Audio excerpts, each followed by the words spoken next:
My name is James Rowlands. In 2015, I teamed up with my friend Dan White to create the WNR podcast. Since then, we have been giving you everything that's happened on the WWE Network. Now, in 2018, not only are we live for the Big Four events and every NXT takeover, but we celebrate 20 years since the birth of the Attitude Era. Plus, every month we'll bring you 205 Live, collections, new content, W pay-per-views and latest news on the WWE Network. Until we've watched everything, we are with you, and we are the WNR.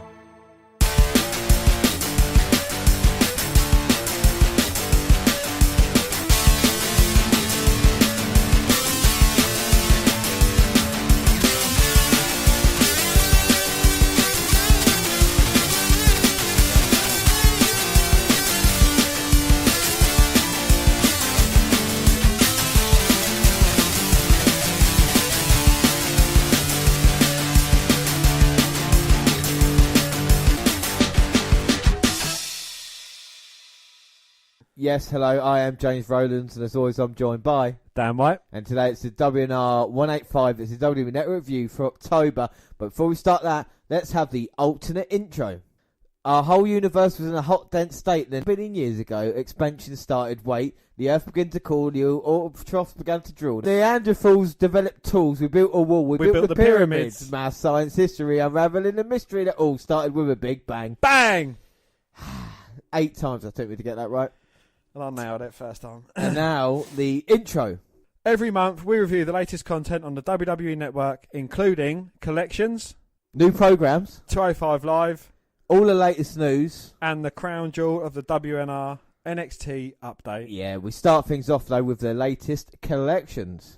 So, WWE Network, October 2018 collections. And we start off with the best of Stone Cold versus Mr. McMahon. What? Part 3. Stone Cold Steve Austin and Mr. McMahon historic rivalry concludes in the final chapter of their WWE Network collection. What?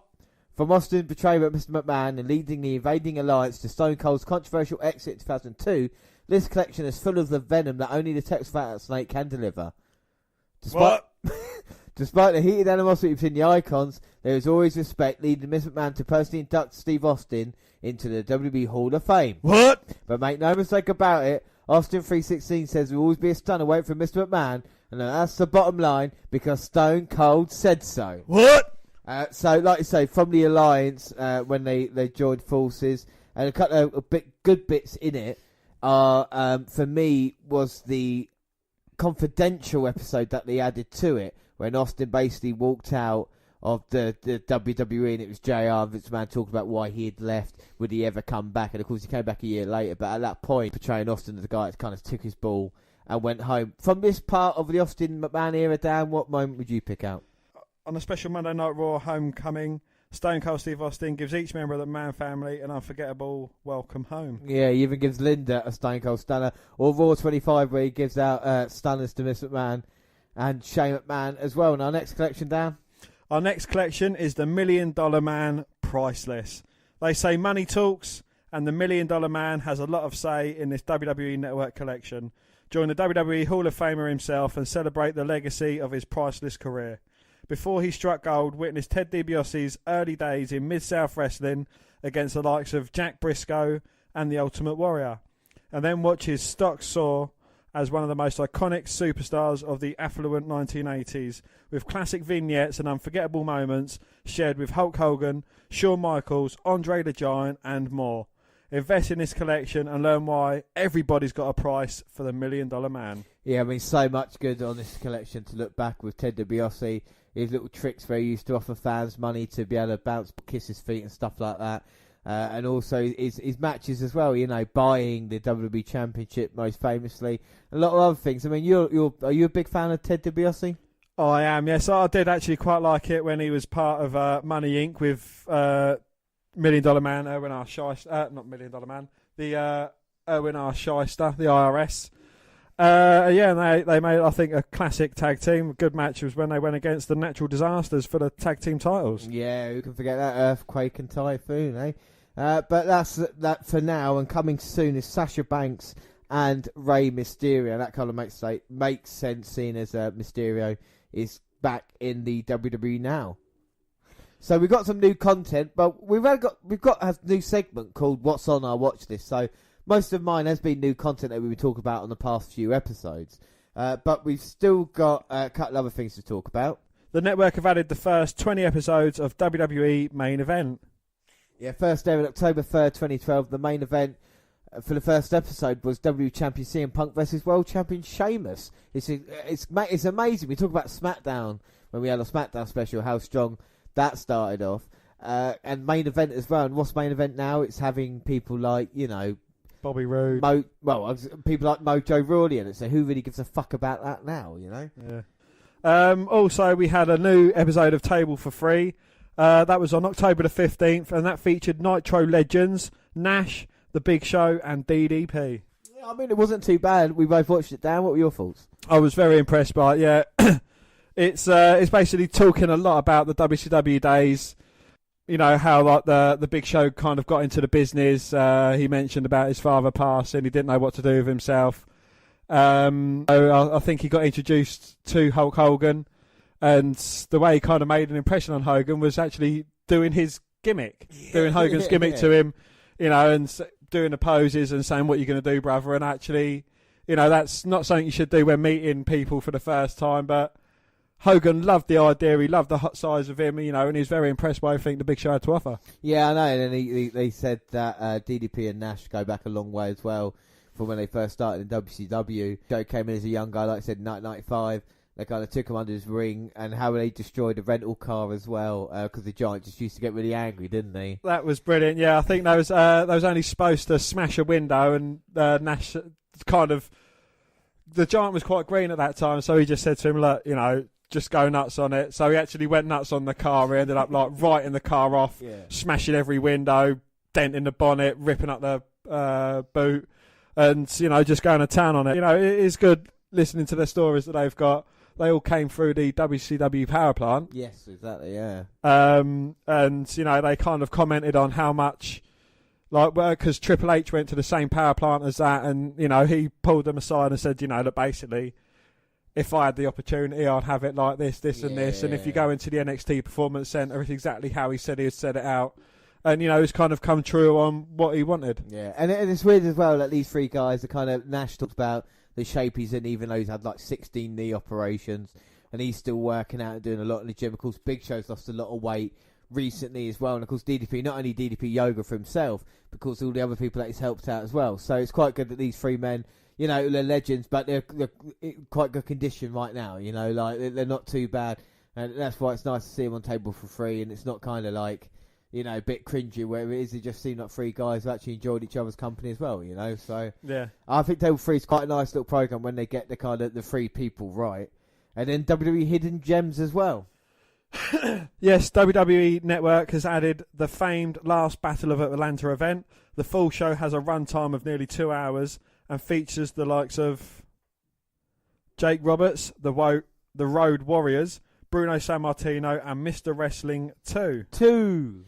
Here is the synopsis for the show that is available in the WWE Hidden Gems section. Witness the historic Last Battle of Atlanta in its entirety, headlined by Buzz Sawyer and Tommy Rich settling a rivalry in a steel cage. Then we go on to the WWE Music Power 10. That was for September 2018, and that was released on October the 15th. Yeah, so there's other new content. Anything else that comes out, we're charged to review it straight away on the WNR podcast. So we do move on to 205, and it's September 19th, episode 95. So we've actually watched every single episode of 205 Live. That mental, yeah. Coming up to 100, we've watched every single one, yeah.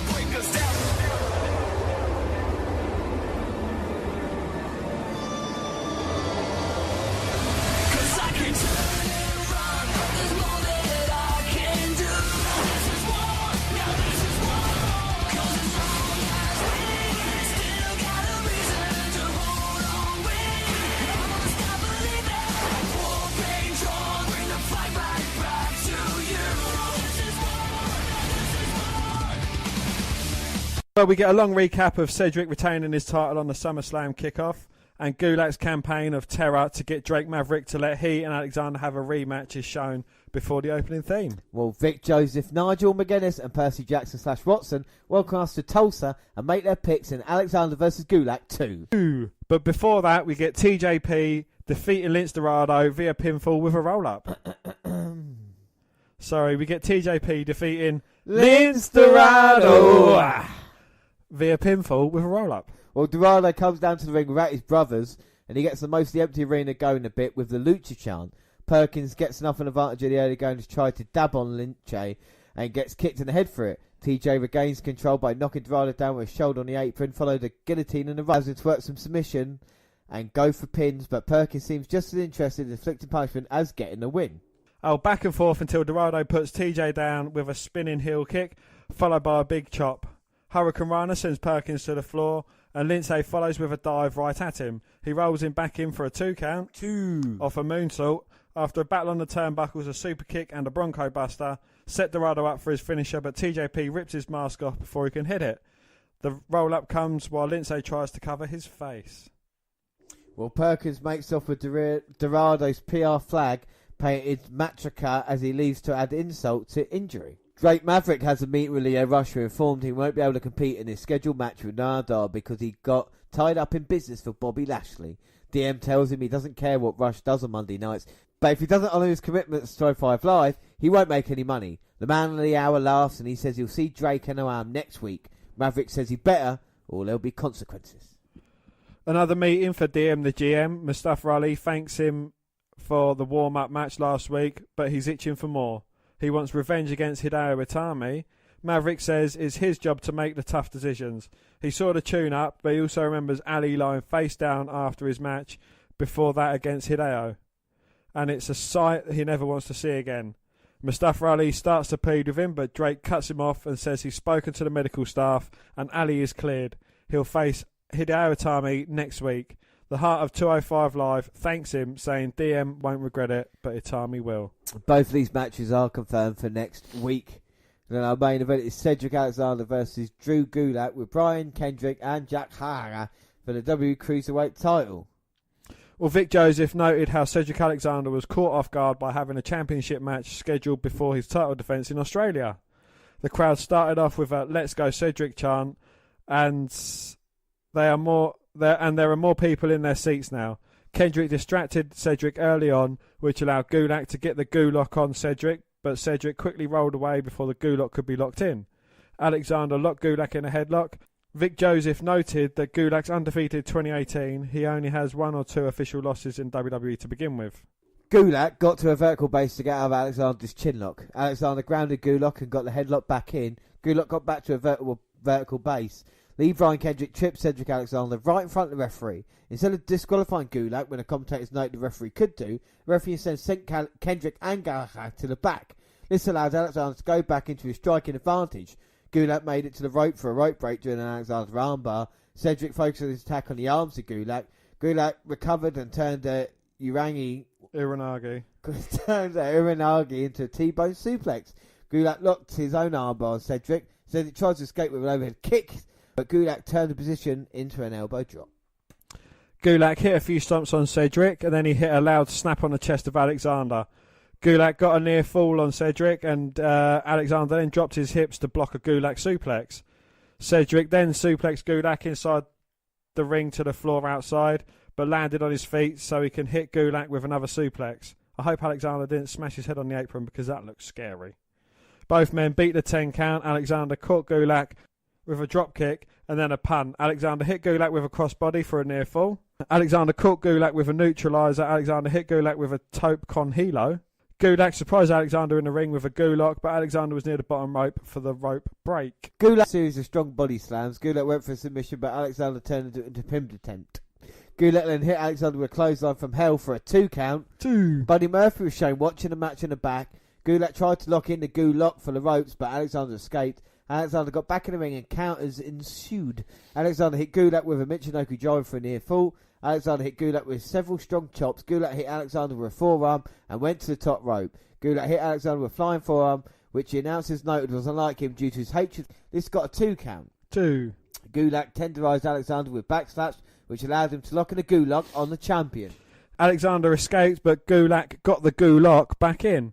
Alexander escaped since the move wasn't grapevined and then carried Gulak into a fireman carry for the Death Valley driver on the turnbuckle. The commentators noted that Gulak might be weaker due to the many Gulaks that Gulak got on him. Well done, you can say that.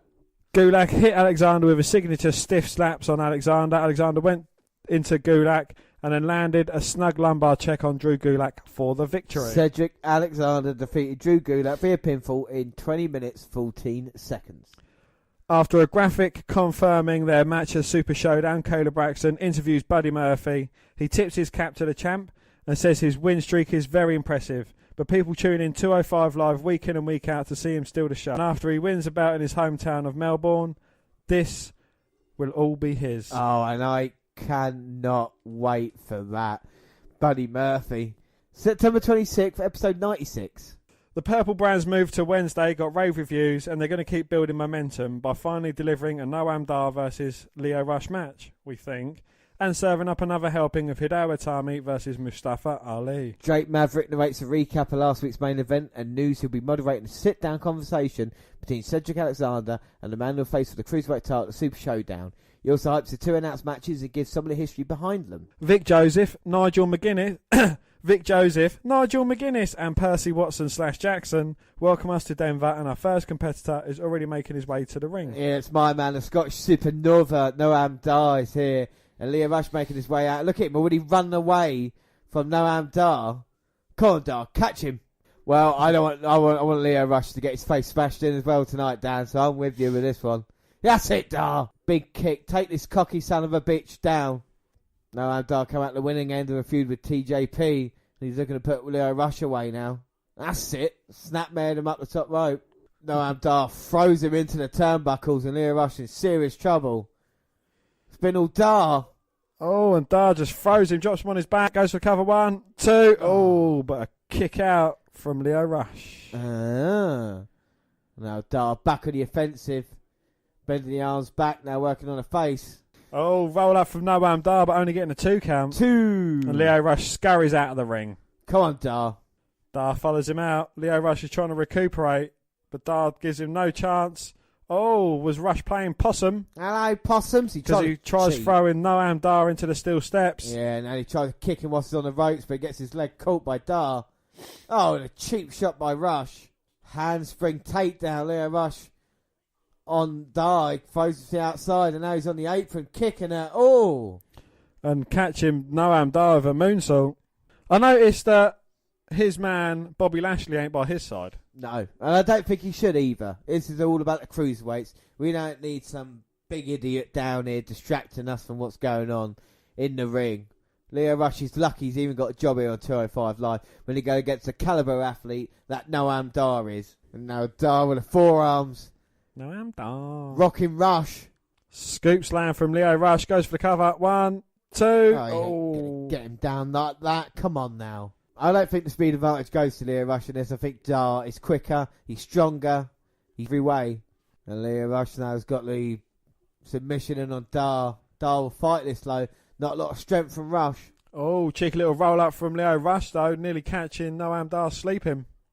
And now the kicks by Rush. They're just frustrating Dar. Oh, Rush going for a kick, getting his leg caught by Noam Dar, who just spins it away from him, dropping Rush to the mat. Come on, Dar. Grabs hold of Rush and a forearm strike. Dar reverses the Irish whip. Oh, Noam Dar ducks it. Catches himself on the top rope though. Jab to the throat, jab to the midsection, and follows it up with a big uppercut. Finish him. And now Noam Dar running in. Boom. Bang. Running elbow. And now picking him up, Northern Lights suplex throw. Goes for the cover. 1, 2. Ooh. Just kicking out. Uh. Dar now looking to the end. Kick to Rush. Oh. No, Rush with a roll up. Looking for a spinning kick, but getting his Noam Dar, who locks in the ankle lock. Tap. Tap, you bitch. Tap. Oh, Lio Rush rolls through. Rush somersault, but lands on his feet. Dar catches him. Throws him into the turnbuckle. Now Dar looking to finish off Leo Rush here. Looking for that Nova roller. Oh, but Leo Rush cleverly rolls out the way. Well, he got caught with that strike low and slap round the face. Maybe that's what he deserves, changing attitude. Look at Dar now. Combinations in the corner. Referee getting in between them. Come on, ref. Oh, but Rush goes down low, takes a knee out, spinning heel kick to the face. Is Leo going up top? Oh, frog splash, Brown style. 1, 2, 3. And an upset victory there for James because... And an upset loss there for James because Leo Rush has just beaten Noam Dar. Well, I mean, he came back from injury looking stronger than ever, got a controversial victory over TJP, and then goes and loses to Bobby Lashley's hype boy. well, that was a bit of a letdown then, wasn't it? But we move on. Swiftly. Well, DM's sit-down starts with the GM touting Cedric and Buddy's credentials. Alexander says he's won their last match because of his pride in representing the brand. Murphy says the champ keeps talking about pride without mentioning all of Ced's advantages, including having their match happen in North Carolina in front of Alexander's mum. Next weekend, the action will be in Buddy's hometown. The champ starts to call the challenger on his excuses, something so-called Juggernaut shouldn't need. Murphy declares he'll win at Super Showdown and storms off. Lee Bryan came this guy via submission with Captain's Hook. Well, the match lasts less than 30 seconds, and it doesn't take much longer for Drew Gulak, who accompanied Kendrick to the ring with Jack Gallagher, to attack, taking out his frustrations on this guy. Bryan eventually tells Drew this guy's had enough. He throws him out of the ring as the trio celebrate. Mustafa Ali gets a locker room promo. People say Insanity is trying the same thing over and over again, expecting a different result. But people are looking to him to end Hideo Itami's reign of Heart of 205 Live will face him to do just that. Well, we get a TJP selfie promo delivered wearing a mask. People took him to task for disrespecting a Lucha Libre by unmasking Lince Dorado last week. People may not know he wrestled in Mexico for years under a mask of his own. Something else we may not know, Perkins didn't care about Lucha then and he doesn't now. All he cares about is tapping people out, something he'll keep he makes Kalisto submit next week. TJP used to wear masks like these back in the day, but he didn't care about the sacred tradition then, and he definitely doesn't care about it now. He's too handsome to cover up his face. We also learn Jack Gallagher will face Akira Tozawa next week to try and get revenge against the man who injured his partner, Kendrick. Then it's main event time. So it's Mustafa Ali versus Itami, and earlier going, Mustafa Ali's been chasing down Itami, he's been keeping his distance, but he's finally caught with some chops on the outside. Rolls him in. The hatred for these two men here. And Ali now, nice flip over. Oh, flipping over the attempts from Hideo Itami there as well, landing on his feet. Pop-up drop kick there, though. And Ali's fired up for this one. Well, there's no doubt this dude's super talented, you know. We've seen him give some great matches here on 205 Live. He's got himself in a spot where he is the heart of 205 Live. And, you know, he's a great addition to the cruiserweight scene. You just worry maybe this is Hitami's last kind of major feud in WWE, you know? Hitami? Yeah, Itami. I worry about Hideo. Like, the fact is, after this feud is over, we'll see Ali moving on, and probably, to be fair, so will be Itami back to Japan. It's not worked in WWE, you know? He definitely hasn't, no.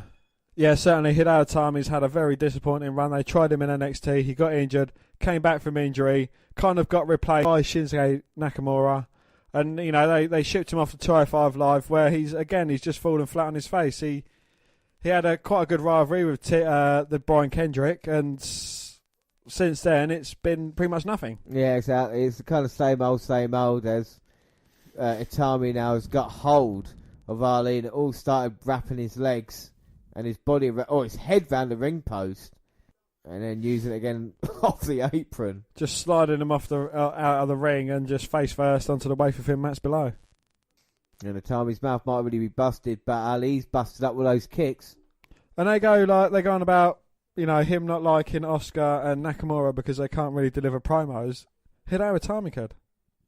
Well, this is the thing, and it's weird that he can, and yet he's not in any of it. You know, you kind of think maybe difficult to deal with, or maybe Triple H didn't see much. I mean, well, he must have signed him for a reason. You know, that's what I don't understand.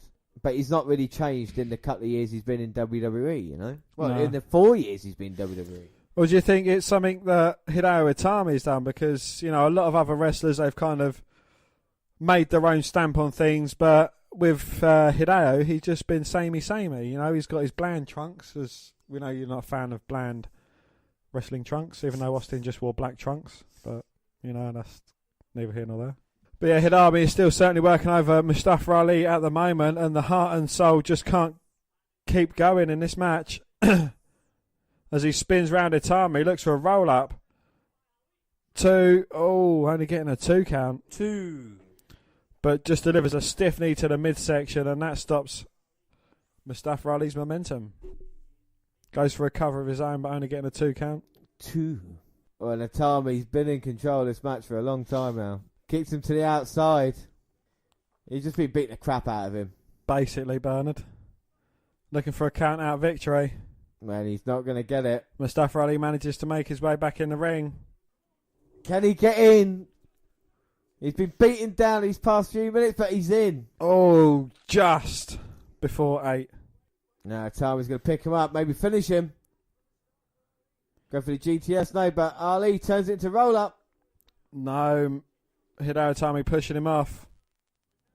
Oh, spins through the ropes, kick to the head.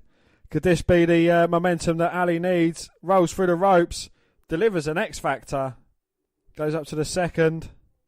and Itami is slowly moving, runs in. Sunset flip by Ali.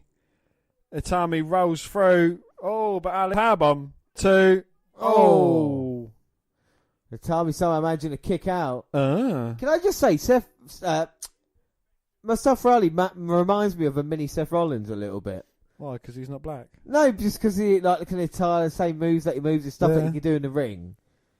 We saw there with a power bomb, but Ali's then gets chucked out on the apron. Tommy's got a bit of separation, comes running in. Oh, throws Itami to the outside though. And what's Ali gonna do? Flips over the top rope, looking for a suicide dive. Plancha over the top, takes out Itami. Bang on the money there. And now Ali throws him in. This is the end. Oh, but Hideo Itami wisely rolling away to the other side of the ring. Got a lot of separation between the two and just crumbles to the floor. No, Ali doesn't want a victory like that going outside. Oh, but Itami was lulling him into a full sense of security, looking to bounce his head off the steel steps. Mustafa Ali blocks it, delivers a back elbow, jumps up onto the steel steps. Oh! Twisting cross body, but gets caught. I think they headbutted each other, didn't they? Like a big boot to the face by Itami. Or whatever happened, Ali got hit in the face. That landed terribly on those mats. How thin are those mats, Dan? About a mile and a half. No, they're mere millimetres thick, like wafer thin ham. Or Itami throws him in, goes for the cover, but no, managing to kick out. Ah. How much is left, though, of Mustafa Ali? He's been beaten up by Itami. Oh, Itami comes running in with a drop kick, but Mustafa Ali manages to move out of the way just in time for Itami to hit the bottom turnbuckle. Tornado DDT off the springboard from the second rope. And that might be it. Goes for the cover, but no! Itami kicking out! Ah. And Ali must be so frustrated right now. Might we see the reverse 450? Well, that DDT knocked Hideo Itami for 6. And he's going to put him in position. And going to end him here. What are you doing? Please cricket. Oh my god, he's at the top. Itami cuts him off. Crutches him on the top. Hello. And now here comes Itami all the way up. Oh! Superplex into a Falcon Arrow. Mustafa Ali, fuck knows how he managed it, but he kicked out. Well, I feel both men might kill each other in this one. Yep. And Itami now just flicking away at Ali. Complete disrespect. No, you can't do it again, surely. Don't call me Shirley, but he's setting him up on the top rope. And Ali looks to be out. He's on top. Hideo Itami, superplex rolling through to Phoenix Splash. No, sorry. Oh my God, here we go. The fuck? Oh my God. Well, Mustafa Ali pushed Hideo Itami off the top rope and followed him literally a second later and landed like on the backs of his thighs, I think. Well, I thought, Itami didn't have his legs down, so it would have hurt Ali, but he's going up. Looking for the inverted 450. The reverse 450. Oh, Ali He rolling to the outside though, again, wisely stopping Ali in his momentums. Oh, and Ali now dodging to the outside. Taking that casing off that top turnbuckle. Oh! 450 to the edge of the ring apron. Fucking hell. Oh. Now that, my friend, is going to leave a mark. And both men are out, and it's double count out. Referees, trainers, EMTs down, Drake Maverick DM's down. Well, DM, the GM's here. Come on, He's now. calling down the authors of pain. Super Collider. Oh my God, it's total chaos. No, on Wednesdays he just hires them for security. And they're going to pick up Ali and Itami and take them to the back. Bounce them back first off each other. This feud is over. I know, but great match though between the two. Dan, what are your thoughts? Absolutely fucking brilliant contest between the two. And it should be great. I mean, look at that move there. He sent Itami's knees into his gut. And then bang. My God. I think Mustafa Ali could have got up from that, personally. I think he could as well, but hey, that's pro wrestling. So we move on to our next episode, which is episode 97, October 3rd. Well, Drake Maverick starts by hyping Saturday's title fight and informs us we'll be checking in on how both Cedric Alexander and Buddy Murphy are preparing. He catches us up on the stories behind both tonight's announced matches. Well, Vic Joseph, Nigel McGuinness and Percy Jackson / Watson welcome us to Portland. Tozawa enter and works on hyping up the Foles, who arrived early for SmackDown. Gallagher follows with Drew Gulak and Lee Brian Kendrick. Well, Akira Tozawa defeated Jack Gallagher via pinfall following a senton from the top. The former champ is willing to grapple with Jack at the start, but after trading pinning predicaments, Tozawa rolls through, hits a kick and a senton, and gets back to his game. A distraction by Kendrick lets Gulak grab Akira's foot when he warms up for a dive, and the gentleman is in control. Tozawa eventually gets some separation to hit a windmill kick, and when Gallagher rolls out to avoid the senton from the top, his opponent finally hits that suicide dive. They with Tozawa reaching the ropes on a single leg Boston crab variant. The battle on the apron and Gallagher positions him on the top rope. Akira pushes him off and he hits his finish. Well, Gulak demands a microphone. It's come to his attention their team isn't living up to their full potential, so he directs his partners and the simple people in the arena to an old teaching tool. It's the return of his PowerPoint presentation. Yeah! Well, I've been waiting to see this for ages. The PowerPoint's back. So what's slide number 10? Is that Brian Kendrick? Oh, Kendrick takes the first shot. Takes out Gallagher and Drew Gulak. Oh, he's got the captain's hook in on Gallagher. Well, Kendrick struck first. Gulak, no. Oh. And the Gulak. Now Jack with the cheap shots. Oh, come on, he's your mentor. He made you who you were, Jackie. Yeah, they pick up slide 10, which is a cartoon of Kendrick begging, which says no mercy. Drew runs down the former cruiserweight champ, calling him dead weight, and Kendrick attacks before he can get jumped. He throws Gulak out and gets a couple of swings in on Gallagher to lock in the captain's hook. When Drew recovers, Gulak doubles back to inflict more punishment before they finally leave Kendrick laying in the ring. Clips of last week's sit-down interview are interspersed with new promos from Cedric's training outside and Murphy's training at the Performance Centre. They both vowed to win in Melbourne. Well, Caleb Braxton interviews DM the GM about the end of Itami Ali last week. He's given both men the week off to recover, but he knows things aren't two men. The next time they face off, it'll be a match no one wants to miss. Well, next week, Leo Rush will hold an open challenge. Well, Kalisto here, defeating TJP via pinfall. Lucha House Party hits the stage with Kalisto, but head to the back when he enters. TJP is out in a Lucha House Party shirt, which he rips off while promising to take Kalisto's mask off. The luchador gets him back in the early going, avoiding and mocking TJP. frustrated Cruiserweight finally gets in some offense with a drop kick to Kalisto while he was wheelbarrowing away. More kicks on the apron lead to a submission set up where TJP rips the tail portion off Kalisto's mask. Well, he's smirking. No, James, he hasn't got a cigarette in his gob, he's just got a smile on his face. And he stomps his opponent's head to the mat and then gets 2 on the cover. 2! After more punishment, Kalisto fights out and goes for the twisted back body off the ropes, but TJP catches him and pulls him to the mat to keep control with a painful looking butterfly submission and another near fall off suplexes. After another comeback is thwarted, TJP taunts from the top rope, allowing Kalisto to recover and avoid the splash.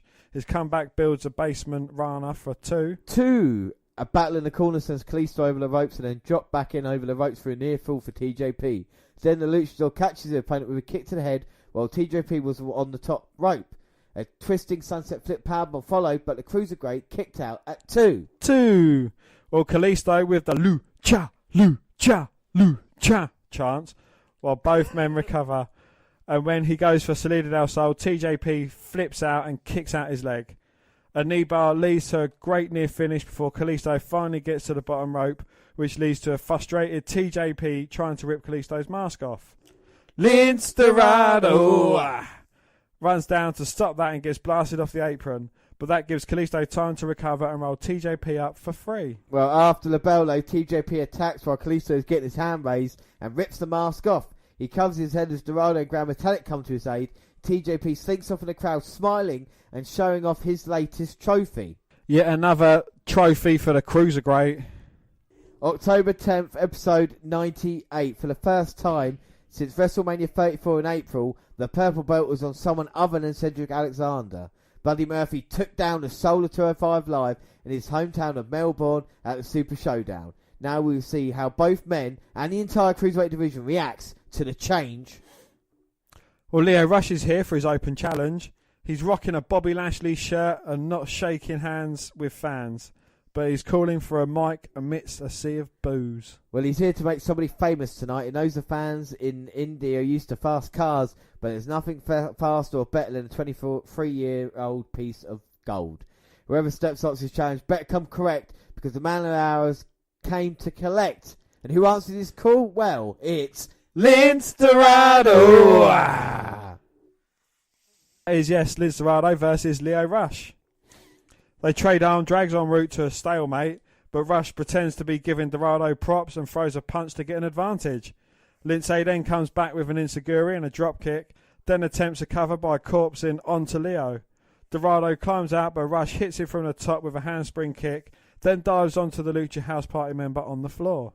Well, back in for a cover, but Lince kicks out. Rush stays in control, pulling at Dorado's beard and raking his back amidst going for covers and targeting the midsection with rest holds. Lots of trash talk from Leo eventually unbuckles Dorado's chin strap and threatens to take the mask. That fires Lince up, who takes Rush down with chops and kicks before putting Leo down with a slam. High cross body from the top gets 2. And Dorado won't let go when Rush reaches the bottom rope and Leo uses the ref break to regain advantage. Kick to the midsection of Dorado. Spinning heel kick nearly takes Lince's head off. And he's got him, was it Unprettier? Oh! That's a spinning Unprettier. Goes for the cover. 1, 2. Oh! Dorado somehow managing to kick out. And now Rush going up. Oh, God, he's going to go hit his frog splash. But Dorado, I think, knows this. Getting up. Away from Rush. Super kick. Knocks that little fucker's head off. Come on now, Dorado. Lucha. Lucha. Lucha. Lucha. Lu. Bang. Bronco Buster. And Rush is in serious trouble. Oh, he reverses Dorado. Oh, handspring. Stunner! Stunner! Oh, but Rush falls to the outside. Well, Lince follows it over with a diving corkscrew.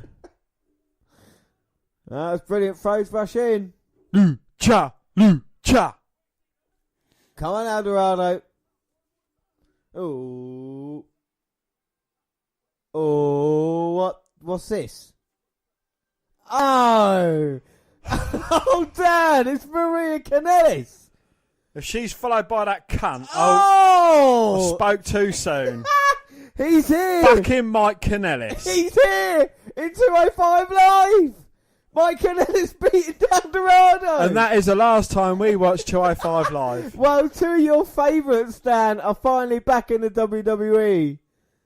What an impact here by Mike Bennett. He's making a statement on Dorado. Oh my God, I am shocked. The power of love is back in 205 Live. Oh! Just when we got rid of fucking Enzo fucking Cunty Amore from 205 Live, this Bellshine turns up. Well, Dan, feel the power of love, alright? That's what I will say. Here on Do you know that Mike Bennett is the most annoying person that Maria Kanellis has been with, and she was with Santino fucking Morella? You know what I'm saying? Well, I don't know. Give him a chance. He's had a chance. He's a cunt. The power of love is here on 205 Live. Unbelievable. I am shocked, Dan, and I know your reaction. He's a fucking drunk. He's got fucking substance abuse issues. He should be fucked off out of it and fuck off in Impact Wrestling, the cunt. They are here, but the good news is we've got something else that's happened on 205 level. That is a new champ. A new champ, Buddy Murphy, delivers a self-shot promo from a balcony in Australia. He proved you can't stop the unstoppable. He won't be at 205 Live because the champ does what he wants. He'll be back when he's ready. So we've got another fucking Brock Lesnar on our hands then. Someone who only fucking turns up when he fucking feels like it. Twat. Well, Cedric Alexander is listening to something in the locker room when Mustafa Ali comes in to check on him. Said he's fine. Ali tells him Drake Maverick told him he has a Falls Count Anywhere match with Hideo Itami in 2 weeks. Mustafa goes to leave but doubles back to check on his friend, wondering if it's not too soon to be talking this match with Nice. Wondering if it's not too soon to be taking this match with Nice. Alexander says he just needs to get back in the ring so he can best. See what intro gastritis is playing up now because that cunt's back on the fucking screen. Gastroenteritis. Well, we get a recap of Drew Gulak and Jack Harker taking out Lee Brian Kendrick. Gulak and Harker get a promo where they explain it's difficult to dissolve a partnership, but it's better to do it quickly than let something linger, like Jared. Gallagher says it was painful but necessary. He looked up to Kendrick, but their partnership was based on respect and being scoundrels, and Kendrick has gotten sentimental. Next week they'll deal with another thorn in their side when they face Akira Tozawa. Drew declares their message is clear and their constitution is unclouded in their quest for a better 205 Live. Well, Tony Nese versus Cedric Alexander is our main event on this card. Yeah, and we get a lock-up as Ced appears a little distracted but maintains an early advantage. When Nese gets in some offense, he poses and preens, and Alexander is clearly frustrated with it. Well, he stomps Tony down, forcing Charles Robinson to call for the break. He then tries to pull Nese back into the ring by his hair. On another break, Tony pulls Ced to the ground and puts the boots to him. He rolls him back and continues to inflict punishment. Alexander comebacks are short-lived as he announces part over the travel to and from and the loss in Australia has taken a big toll on the former champ. Well, Cedric finally gets back on the fence when he gets his knees up on a ring-assaulted moonsault. Cedric finally gets back on offense when he on a ring-assisted moonsault. The follow-up flurry leads to a flatliner, but Tony rolls out before Cedric Alexander can recover. Back in, Ced clotheslines him back out to the floor and follows with a dive. And now he's got Tony Nese on the outside, looking to throw him back in and take advantage of that. The former Cruiserweight champion, it's weird to see him without the purple belt. Springboard in, clothesline by Alexander, going for the cover. Two. Oh. Only managing a 2 count. 2. Oh, and Nese trying to catch him with a pinning predicament. Alexander gets his shoulder up, and now he backsides Nese, but again, only a 2. 2. Oh, and Nese there, rocking back and forth rather than getting off it. But he's got a lot of power. Let's not forget the premier athlete. Looks like a heavyweight, fights like a cruiserweight. Michinoku drive by Alexander. Oh. Imagine a kick out. Oh, and Alexander coming in, but Nese throwing him on the apron. But Ced springboards back in, but gets caught by the absolute Tony Nese. And he throws him into the corner, but Alexander with a boot up. Springboarding in, but Nese there, lovely rolling through, slapping Cedric Alexander, and he just hangs him up on the top rope. I don't think Cedric knows where he is at the moment, but here comes Nese. Oh, kick to the midsection, onto his shoulders. Bang, knee to the midsection. 1, 2, 3. Oh. Cedric Alexander just managing to kick out. Oh, Tony Nese riling Cedric Alexander up, gets him a chop to the chest. He follows it up with an elbow to the jaw. And Cedric Alexander's just letting loose with a flurry of chops to the chest of Nese. Oh. Who finally gets in a spinning heel kick to the midsection, knee to the jaw. And now he's working away, looking for a leg sweep, but Alexander jumps over, looks for a kick of his own, gets caught by Tony Nese, who throws him against the ropes and follows it up with a big elbow to the jaw. And now here comes Nese running back in, but Alexander handspring turns it into the knockout kick. Both men down. And Alexander struggling to get back up, and so is Tony Nese. But Ced's up before Tone. And now he's going to look for the lumbar check. If he can get it, but no, Nese with a chop to the chest. Oh, Cedric responds in kind. You can see the redness of each man's chest. And now Nese picking up pump handle. No. Alexander catching him, pushing him against the ropes. Spanish fly.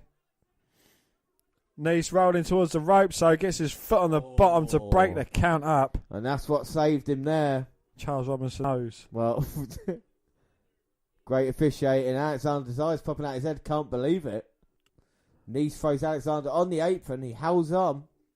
Pulls Tony up by his hair. Oh, blocks a kick to the head. Doesn't block the sweep. Tony drags him back into the ring. And now Nese trying to take advantage of this going up. Oh, Cedric moves out of the way. Oh, lumbar check. Nese lands on his feet. Oh. Big slap from Alexander. Just rocks Tony Nese. And now Alexander going for it again, but Nese holding on to the ropes. Robinson's trying to get him to break it. Oh my God, what a right hand by Tony Nese. Rocking Cedric. Oh, belly to back into the second turnbuckle. And now here comes Tony. We're going to see running knees. Bang! Hits its mark. But he's still not finished. Should have gone for the cover. It was over then, Tony. Up looking to finish it. Oh! 450. 2, 3. Tony Nese beats Cedric Alexander. Gives him his second loss in a row. Well, a man's not lost in a year. Has just lost to Tony Nese, the premier athlete. My God, I am shocked here. Well, I'm not shocked because he is absolute. Dan, what do you think of the match? I thought it was a bloody good match between the two. Very well worked, very fast paced. Yeah, you know, does this make Tony Nese the new number one contender? Well, you got to argue for that. You know, someone's got to meet Buddy Murphy, and it'd be weird if it is Tony Nese because, you know, they are two friends. I was going to say two buddies. But in all seriousness, what a great victory. Maybe the biggest victory of Tony Nese's career right here on 205 Live. And the other question is, what does Cedric Alexander do now? Is it back to the drawing board with him? Does he take a step back? Has he lost a step or two since losing the Cruiserweight title? Well, he does get his obligated rematch against Buddy Murphy, but, you know, it depends on how that goes. He seems to be in a funk because Cedric Alexander seems... he seems to be in a funk because Mustafa Ali seems concerned with him as well. Well, this is the thing, and this is the interesting questions that we ask as we continue 205 Live. So it's our last episode of 205 Live. It's October 17th, episode 99. DM the GM welcomes us to the show with a chat about the changing landscape of the show. New champ Buddy Murphy, the shocking, stupid, retarded, ridiculous arrival of Mike and Tony Nese's upset win over Cedric Alexander. This wide open landscape is the reason he's booked tonight's Fatal 5-Way. Well, Vic Joseph welcomes us to DC and informs us Murphy is in the house. He also gets thoughts on the main event from Nigel McGuinness and Percy Jackson/Watson. We get a flashback to Drew Gulak and Jack Harrahad dumping and brawling with Lee Brian Kendrick. The crusading duo make their entrance for our first match. And that is Akira Tozawa defeating Drew Gulak. Well, Gulak tries for an early cheap shot and gets angry that Tozawa leads a chant. They eventually lock up and establish the quick striker versus technician dynamic. The former champion charge early and even gets an octopus submission in. But when Gulak catches him on a crossbody attempt, the submission specialist goes to work himself. The comeback ends with Drew powerbombs his opponent and arches into cover for two. Then bites Tozawa's ear while working on a neck crank. A flurry of kicks in response operation for Akira to climb for a missile dropkick. Then dive to take out Gulak and Gallagher. He sets Drew up for the senton, but Jack recovers to push him off the top rope and trigger the DQ. Jack removes his cufflinks and gets ready to really inflict some punishment. And here comes Kendrick. He quickly gets the better of things and locks in the captain's hook. Gulak saves Gallagher and they exit. When Brian tries to help Tozawa, he's wary. DM the GM welcomes the champ and Tony Nese. He congratulates Murphy. He says he would have been champ 6 months ago if not for Drake's stupid weigh-ins. That's in the past, but now he's looking forward to seeing what Maverick does with a new 205 Live. Nese proved last week he's the only guy I can hang with, buddy, when he became the only other man to pin Alexander in 2018 last week. He's going to prove the whole division runs through them when he wins the main event. I couldn't agree more, Dan. What are the 2 guys I picked out and leading the charge on 205 Live? Mike and Maria Kanellis get a pointless video promo. They took an opportunity last week while interrupting them halfway through a match pointlessly, and that will take them to the title. Hopefully, this is one match I hope Murphy actually wins.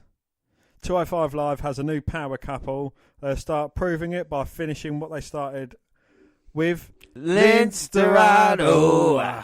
Next week. Yeah, they are really the new power couple on 205 Low, aren't they? You're just being a cunt for the sake of you being got a a bit. cunt. I really like Maria and Mike Kanellis. It's good that they're changing it. Hideo Itami's backstage. He says something in Japanese, then tells Mustafa Ali he should have walked away. In next week's Last Man Standing, he'll end Ali's career. Ali's response is from a remote location. He's walking in the road, saying they've been down this road before, so it's time to take a nude. Runs right into him and falls count anywhere. The usual strong stuff from the heart of 205 Live. Well, it's main event time and TJP enters wearing Kalisto's mask around his neck. Lucha House Party come on stage with Metallic, but then leaves him to his business. The champ is watching on a monitor in the back, so it is main event time. It is Tony Nese versus Cedric Alexander versus TJP versus Grand Metallic versus Lio Rush. So let's hope Lio Rush loses. I mean, who you fatal 5-way, Dan? Oh, this 5-way even. I'm going to go for my man TJP. Yeah, and I'm going to go for my man Tony Nese. I think he really proved last week, as he already starts with Cedric Alexander in the ring, that he can get the job done. And he gets closed all over the top there, which is not great. And now it's Lio Rush, a pretender and a former champion. Rush gets his foot caught, spun around but lands on his feet. And now trying to outrun Cedric. But gets caught trying to dive between his legs. But Rush turns it into an arm drag takedown. Oh, but Alexander flipping him over with a head scissors. But Rush landing on his feet and getting all cocky. Just hit him in the fucking mouth. Oh, he tried to. Rush dodged it, but Alexander throws him on that top rope. And Rush with a head scissors takedown off the springboard from the second. And now a little bit of dancing. Well, he calls himself the man of the hour, but he's going to have to prove it. He's going to have to win a few matches first. And as Lio Rush was running round, Tony Nese takes him out on the outside. Grand Metallic catches Lio Rush. Big kick to the face. Springboard's back in. Crossbody takes down Lio Rush. Handspring backflip there for Metallic. Oh, and he just plants Rush face first on the mat. Well, that is lovely by Metallic, spinning on that second rope there. Delivering a drop kick to Rush, but I don't think any man has been beaten up enough. But Nese throws Metallic out hard on those mats. And now Rush Irish whips Nese in the corner, but Nese catches himself. Elbowing out. Moves off the top, lands on his feet. Dodges a clothesline, nips up. Oh, but Lio Rush is ducking a lot of Tony Nese's offense, catches him with a step up in Seguri. Please don't applaud Lio Rush, it'll go to his head. There's the man, the 205 Live there. Look at that Buddy Murphy. Looking on, wondering if the winner list will be his next challenger. Lio Rush throws the 311 boy back in the ring. Here comes TJP, who's taking ages to really get involved in this match. He's just been watching the action going on. Oh, but look, the magic he does when he's in the ring. Twin submissions there on Metallic and Lio Rush. Trying to pull Metallic's mask off. We've really seen a nasty side to TJP recent weeks, but Nese catches him with a go behind. What was that German suplex by Nese? Well, he's got 2 pinning combinations on there, but Metallic there to break it up. Throws TJP shoulder first into the ring post. Flying elbow to take out Metallic. Takes Alexander out, who was trying to climb back in the ring. Well, Nese looks on top form here. The premier athlete. And look at that, Dan. Look at his muscles. Look at the guy. It's remnants of the late 1990s, like where they just fucking halfway through a match they start posing, you know, like a Scott Steiner, like a Hulk. Body, it would be an offence not to pose during his matches, Dan. I mean, come on now. We all know how good Tony Nese is as he's ripping the head off Metallic's shoulders. Tony Nese, the former champ. No, he's not. Not yet, but him and Murphy will dominate 205 Live. This is what I talked about earlier, for years to come. Both very young men. Beautiful back suplex over Metallic kicking out. It goes back to working over that neck. Alexander making his way back into the ring for a second time. Nese just cuts him off. And it's great strategy by Nese, stopping any other guy getting in. Cutting him off every time he sees it, whilst all the while wearing down Metallic. Leg drop there to Metallic. You know, again, posing. Is he going to flex and tense his muscles? Oh, Nese hanging up Metallic. And a trio woe. Whoa, whoa, whoa, whoa. We're now just stomping a mud hole, walking it dry. Hey, look at this. You said about posing and working out at the same time, whilst all the while kicking Metallic. Oh, well, Cedric Alexander rolls him up too. Oh. Nearly caught him posing. Oh, but Nese hangs him inside, turns him inside out with a brutal clothesline. Only managing a 2 count though. 2. Well, Alexander should have let Nese finish what he was doing. That's what happens. You pay for it. And now Metallic challenging his inner Sin Cara here. Trying to fight out Tony Nese. Well, Nese runs into a kick. No, Metallic fluffed that one. Trying to go for No, moonsault. I think it was Tony Nese fluffed it. No, it's Couldn't Metallic. catch him, not strong enough. No, it's Metallic. No, How it's dare Nese. you say Tony Nese How not strong dare enough? you blame the 311 boy? Us Novemberians on the thirds. You are no the greatest. barbarian. And now Metallic trying to suplex Nese. Oh. It looked like a brain buster there. Goes for a cover. This has got to be it. Tony Nese is going to be out too. Oh, if it weren't for Alexander, Tony Nese would have been toasty Nese. Cedric Alexander starting to build up some steam now. Well, just the sheer height off the springboard. Must have been about 7 foot in the air. 1.5 foot in the air. Cedric now trying to beat up Nese, but he's going to be unsuccessful, as I see here, reversing the Irish whip. Oh, but Alexander goes down low. Nese is perched in that corner. He gonna get hit. No, TJP trying to get involved. Gets a kick to the head for his troubles. And Nese gets a knee to his head. Alexander springboards back in, face first into the mat. Tony Nese is over again. And again having to be saved in this match because he can't kick out. Not at all. He's conserving energy. He knows there's men around the ring. Has he done that in most of his matches, conserving energy? Well, it's an important part, pinned. especially in multi-man TJP, matches. detonation kick. Oh no, Leo Rush with the backslide. Let's not forget, Rush is undefeated, Dan, even though he is a knobhead. Who cares? Exactly, who does care? But still, it's a fact. You can go fact yourself, James. And now he's got TJP on top. Rush sent to the outside by TJP. Step up for Metallic. So they're going to take TJP out with a superplex. But Perkins managing to block it. Alex, give him a hand. Oh, look at Nese. Yeah, slamming away Cedric Alexander, stopping that. And he's got Metallic on his shoulders. TJP went for the cross body. Metallic dodged it. Alexander hit the Michinoku driver. Oh! Frog splash from Leo Rush. He's not. 1, 2. Oh, that gets broken up, thank fuck. Can't have that gobby little shit cunt fucking bragging about winning a match. What a match it's been, though. All 4 of the 5 men giving everything they got. And Leo Rush. Tony Nese. Why haven't we got Tony Nese? Oh, you like Leo Rush better than you like Tony Nese? No, it's just because you like Tony Nese. Oh, just because I do. Yeah. 4 great competitors and Leo Rush. Yeah. And Metallic now and Nese exchanging strikes, chops, and forearms. Nese for the super kick to the gut. Oh, Metallic though, bouncing, taking out Nese. Spinning heel kick from TJP. Oh, now Leo Rush with a super kick, taking TJP down. And the roundhouse kick knocking him out. And now he's dodging Nese. Misses a spinning back fist and gets caught with a big forearm. Yeah, that's what you Leo get. Rush has been eliminated from this match. Springboard kick to the head. Goes for cover. 1, 2. Oh. Yeah. Well, Nese not conserving energy that time. Well, he realised there was no one around, so he had to kick out. Ah. The full force of Alexander's kick there as well. Didn't hold back. And the crowd actually into this match as well. Oh. Metallic with a kick to the head of Alexander, though. But as he springboards his way in, he gets caught back from Cedric. And now we're going to see Cedric flying. Whoa! Takes out the 311 boy Metallic. Quickly throws him back in the ring. Is he going to try and finish this one? No, TJP hits him. 1, 2. Oh! That was nearly TJ3. But it wasn't. He only got 2. 2.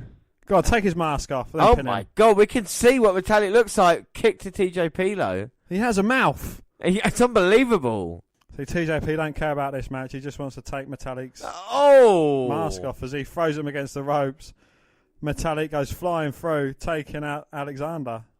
And then TJP springing out with a dropkick, taking down Metallic. Oh, and then Lio Rush with a kick off the apron, and now Nice. Oh, hey! Well done, Tony. Throws him, Lio Rush, and he lands on the back of his head. Well, the power of Nice said to pick up Lio Rush. And then, oh, come on, fucking out. A referee could pick up Lio Rush. He's so small and skinny. And then tossing him outside. Can pay for this. He's throwing Rush back in the ring. That's Go it for now. the cover. 1, 2. Oh. Cedric breaks it up. And Nice kicks away at Cedric, but Metallic back in. Can we please see a replay of Rush and he breaking his neck there? And he's reversing Metallic in a corner. Metallic with a foot up, though, takes down Nice. Oh, corkscrew bulldog there. No, Grand Metallic. He's going up. But is he taking too long, though? And TJP's up. Pushes him off. Oh, no. Oh, no. TJP leg bar. Tap, Tony, tap. Tap, Tony, tap. Oh, Nice is too tough. He won't submit here. Tap. No. Tap. He's too tough. Tap. Alexander came in. Cedric, tap. Come on. But he's got caught by the TJP leg bar as well. Oh, but Metallic's stomping on the head of TJP. Oh, shit to TJP. Holds himself on that rope. Chucks Metallic on the apron. Oh, wow. That was cool. Wow, TJP looking for the baseball side to take out Metallic. Metallic jumps up, and as he does that, he springboards off the ropes, takes out TJP, who lands on his feet. Beautiful timing that was. Now Nice up. Oh, no. No, Lio Rush for the super kick. No. Please, God, no. He's actually getting some cheers For from the the love crowd. of God. For the love of everything and anything that is... Oh, thank you, Cedric. No. And Alexander caught and Rush now. Second rope. I reckon runabout. Alexander catches him. Yeah! Lumbar check. Rush was nearly out the ring there. Going to pick up him and Nice folds him up. 1, 2, 3. Nice wins. He said he could do it. He beat Cedric Alexander twice in 2 weeks. The premier athlete. Well, what an amazing performance there by this man. Look at that 8-pack. Look at how happy he is. Look how happy I am. What a match that was, though. It wasn't a bad match, yeah. I don't know why they protected Lio Rush, though. Well, maybe it's going to tell more about Alexander's unravelling. You know, you see what he did on NXT with Johnny Gargano. Maybe they're trying to do it with Cedric after having so much success. Maybe he just can't win the big one anymore. He 3 losses on the bounce. I know, and he came so close. But now he's out of title contention, I'd say. It's Nice and Murphy. Oh, here you go. Replay of Rush getting broken. Well done, Tony. I want to see a lumbar check as well. He sells it like The Rock sells a stunner. So what have you thought of 205 Live this month, then? I think it's been very good. Highly entertaining, fast-paced. It has improved a lot despite having idiots in it, like Mike Kanellis, Lio Rush. But I suppose there's people we've got to hate, isn't there?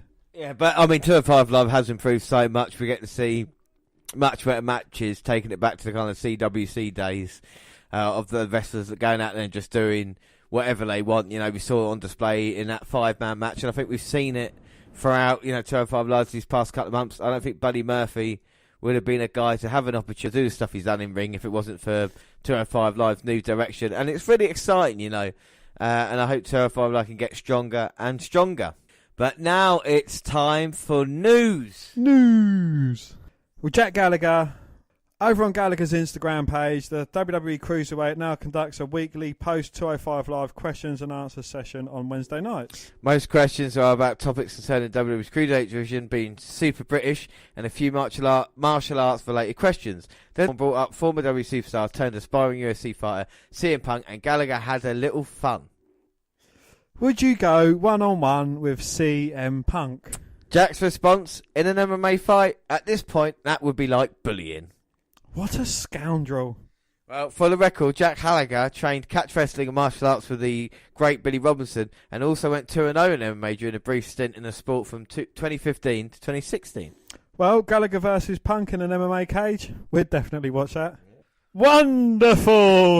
Wow! Well, WWE was filming material last month at the Hardy compound in Cameron, North Carolina, and are scheduled to continue filming this week for the upcoming Matt Hardy series on the WWE Network. Material is currently being put together for a Halloween special that is expected to debut towards the end of the month. The special is going to be a double pilot that could turn into a WWE Network series based on the Hardy family. Queen Rebecca, Senor Benjamin and King Maxwell will be regulars if WWE decides to move forward with those plans. Well, in regards to the segments being filmed, there are reports that they're very much in line with the same types of segments that highlighted on Impact Wrestling episodes. WWE FaceTiming issues when filming due to the flooding at the Hardy family home, which is still dealing with the ramification of that damage. WWE Production was able to continue filming after they got a few things together. Hardy has already posted a teaser for the special. I mean, it sounds brilliant, doesn't it? You know, we continue his career after wrestling, and this just makes perfect sense, doesn't it? You know, It does, yeah. Are you happy to see this come into the network? I'll be happy for it, but I just hope it's nothing like fucking Miss and Mrs. or, you know, fucking something stupid like that. Oh no, I think it's going to be pretty out there. You know, I think there was one where he's trying to tame a kangaroo. It's very kind of, you know, like Ultimate Deletion type. You know, oh yeah, we'll have a look and we'll report back on whether it's good or not. Like I said, it should be out by Halloween, so we'll let you know as soon as we see it. But WWE has filed several interesting trademarks in the last week. Most of them are from old wrestling shows. They filed for the following: Saturday night's main event on the 24th of September. WCW Saturday night on 24th of September. WCW Thunder as well on the same day. NWO New World Order on the 21st. All-Star Wrestling on the same day. WCW Monday Nitro on the same day. WWE Hidden Gems on the same day. World Championship Wrestling on the same day. Halloween Havoc on the same day. Full Brawl on the same day. And then Starrcade on the 14th of September. The Starrcade trademark is being used in November for the live events in Ohio. The other trademarks appear to be for issues related to the WWE Network. Well, WWE has also filed trademarks for NXT superstars Angelo Dawkins, Montez Ford, Otis Dozovich, Tucker Knight, Adam Cole, baby, Danny Burch and Lars Sullivan. That should be a good sign for all of them. It's not clear if this means they're going to be moved up to the main roster soon or if ducks in a row for merchandising. The WWE Network might be undergoing some drastic changes according to a report from PW Insider. Due to their recent deal with Fox, WWE are looking to add a tiered plan to their streaming service that would offer additional content. Vince McMahon is reportedly overseeing the project and expected to happen in 2019. Well, WWE's toyed with the idea in the past and even thought about doing a free tier back in 2016 that would allow users to stream 5 hours of archive content and watch a 24/7 live stream with commercials. Other tiers included a cheaper $4.99 offering that had limited pay-per-views, the regular $9.99 one that fans are accustomed to, and a premium $14.99 service with additional perks. We've spoken about, I thought we spoke about this about a year ago. We did, yeah. They've been planning it for a long while, yeah. Well, the company already owns the rights to the video library of several prominent independent promotions, notably Progress and Insane Championship Wrestling, and could add a ton of extra content by broadcasting house shows. Either way, nothing is set in stone, and they remain to be seen what WWE will offer if they introduce a premium tier. Yeah, I think I'm up for it. I think I will pay for the extra content, you know what I mean? But that's kind of who I am. Anyway, I always want the kind of best option on there. But like I said, we talked about it many times, until they can actually come into play, then we can have a look at them and see if it's actually worthwhile or not. I think for anybody to actually have the network, I think that's eventually what's going to happen, whether it is a kind of cheaper price, like $5 a month just for a live stream, you know, or... Well, you know, that being said, you know, you can get the free version. Would that count towards, you know, if people have just signed up for it with an email address and they get limited stuff, would that count towards their buys? But then also, you know, you've got the $4.99 one and one that's a bit more pricey than that with the additional perks. You know, would they try and kind of like bluff the numbers of like saying, yeah, we've had like 1 billion people downloading the service, but you know, for free and. But yeah. I think I agree with. But at the moment, I don't think the problem is with the amount of subscribers that are there. I think it's like 1.8 million. 1.8 at the moment. They're quite happy. One thing that they know, and a lot of people, even WWE fans, only fans of anything, is that if you like a product, you're willing to invest in it a little bit more. So if they do offer it, you're saying it's 1.8 million. Is that for the year? Or 1.8 million current subscribers? Yeah, current subscribers. That's 18 million a month. Yes. $18 million a month. Yep. And then you times that by 12. So that's like $200 million. Yeah, that's what they make it, and then they could make from the people who say the million or the 800,000 people who are doing it, who would pay the extra $5, and you add that to it as well. So they are making. So that's adding 50% to the amount. Exactly. Yeah. So it makes for me. Well, in a business sense, it makes sense because people will. A lot of the smart fans watching the network, will do that, and eventually down the line as well, just the regular people who will be will kind of feel like they have to have the network whilst watching Raw and SmackDown as well. You know what I mean? So I think there's options there. Anyway, next news story. The original NWO reunites for Too Sweet fan event on October 27th in Orlando. Well, the original NWO will unite on the 27th to put a two-part event that will give fans one of the most in-depth encounters with the original three ever available. The day features Five Pickle Cafe and Hogan's Beat Shop in Orlando, Florida, and include a live recording of Eric Bischoff and Conrad Thompson's 83 Weeks of Podcast, which is the 7th best podcast in the world, and a 2.5-hour Q&A session with Hogan, Nash and Hall, and a group photo op at the end of the day. Tickets start at $199, depending on which experience you want to partake in. So check out for the NWO's announcement of the event below, and head to Hogan's website to browse packages for this long-awaited reunion event. Now, that's just a standard advert, but this was promoted.com, so you've got to ask yourself why it was actually a story on the website itself. Obviously, they're trying to bring Hogan back slowly but surely, aren't they? Well, don't call me Shirley, but yeah, they mention it and, just throwing in subtle hints. I suppose Velveteen Dream wearing his colours during a takeover match, that's kind of saying, look, I'm black and I'm respecting Hogan. It's because he has been done for racism, so it's kind true, of like, helping him. They'll probably have a bit of this or, Q&A or a little bit of NWO special on the network, and then eventually have Hogan again, part of the WWE properly, and for me, I don't know if it seems a bit murky or not, but obviously the packages, if you look, cost a shitload as well. Might be worth it for some people to go see it, but I think, no offence to these guys, there's enough NWO content now that you can go back and get a good feel of it without having to hear another hour and a half of them talking. I don't want to be out of order, but I don't think there's a lot I can hear now. Well, it's NWO. Not an hour and a half, it's 2.5 hour question and answer session. So, I don't know, but it depends, will everyone get to ask a question? And they've got 5 events. So they've got, people are going to want to go to more than one, some of the smart fans. Yeah. And then, you can get a photo up. I suppose that's going to be, tickets start at $199. Yeah. So that's right at the back. You don't get to ask a question. You don't get to take a photo. You don't even get to be close enough to enjoy the experience. But if you want to get closer, you can pay a couple of grand for it. Exactly, so it's money in the pocket of Hogan, Nash and Hall. Yeah, that's what basically is, isn't it? But we spoke about the network, and when WWE launched the network in 2014, the service only featured around 1,500 hours of on-demand content. Today, its library has over 10,000 hours of content, increasing 6 times in size since launch, according to the WWE Network Review podcast.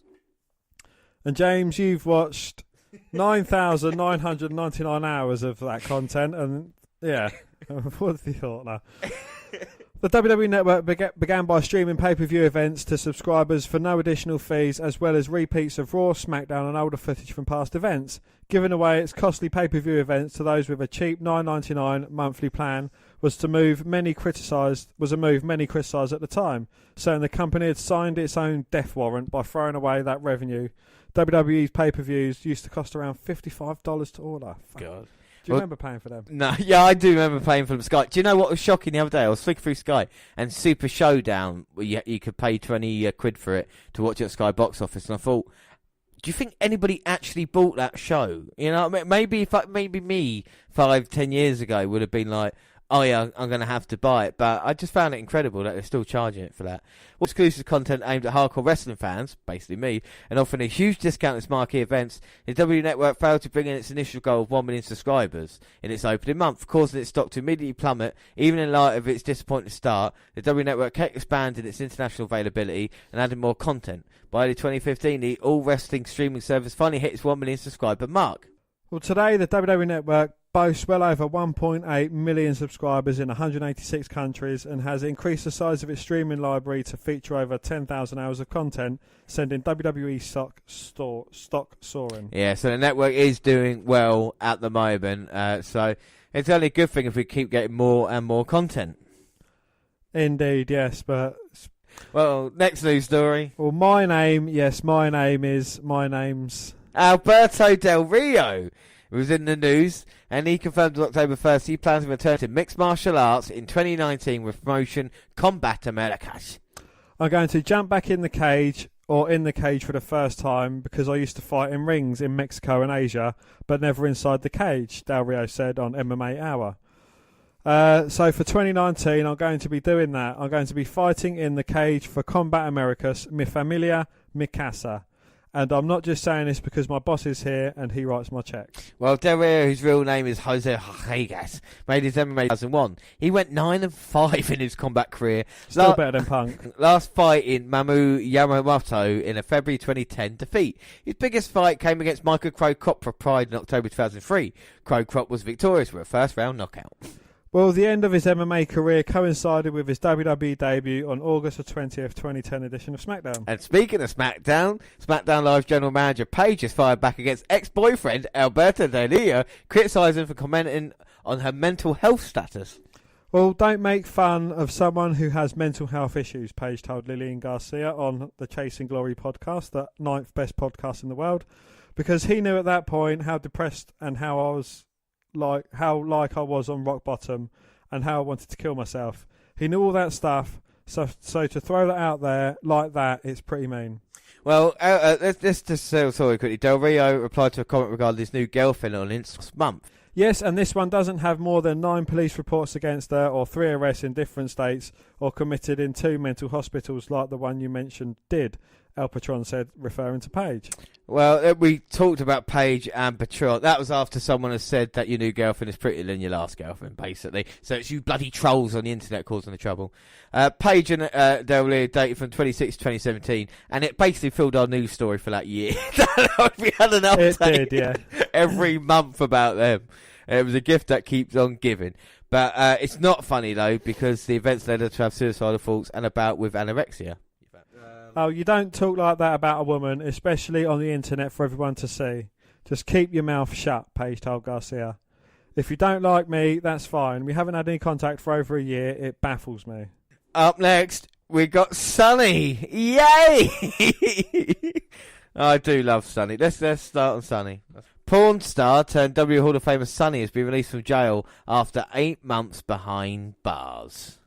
Well, the 45-year-old, real name Tammy Sitch, was arrested in February for contempt and was also charged with being a fugitive from justice. But a spokesperson from the Carbon County Sheriff has confirmed to Pro Wrestling Sheet the wrestling diva legend was released today on Bombshell. One of WWE's biggest stars in the 90s has been on the run from cops for about half a year when her parole was revoked in August 2017 until she was captured and was believed to be facing 5 years inside.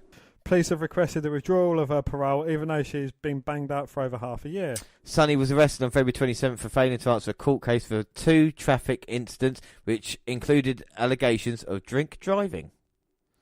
Later, it was discovered her parole had already been revoked a year ago, and there was already a warrant out for her arrest, with both New Jersey and Pennsylvania states having issues with the icon. Sunny, who on hard times since her exit from wrestling, turned to porn and webcam girl work. Already had experience behind bars, so she was jailed in 2012 for 114 days after being arrested 5 times in 4 weeks.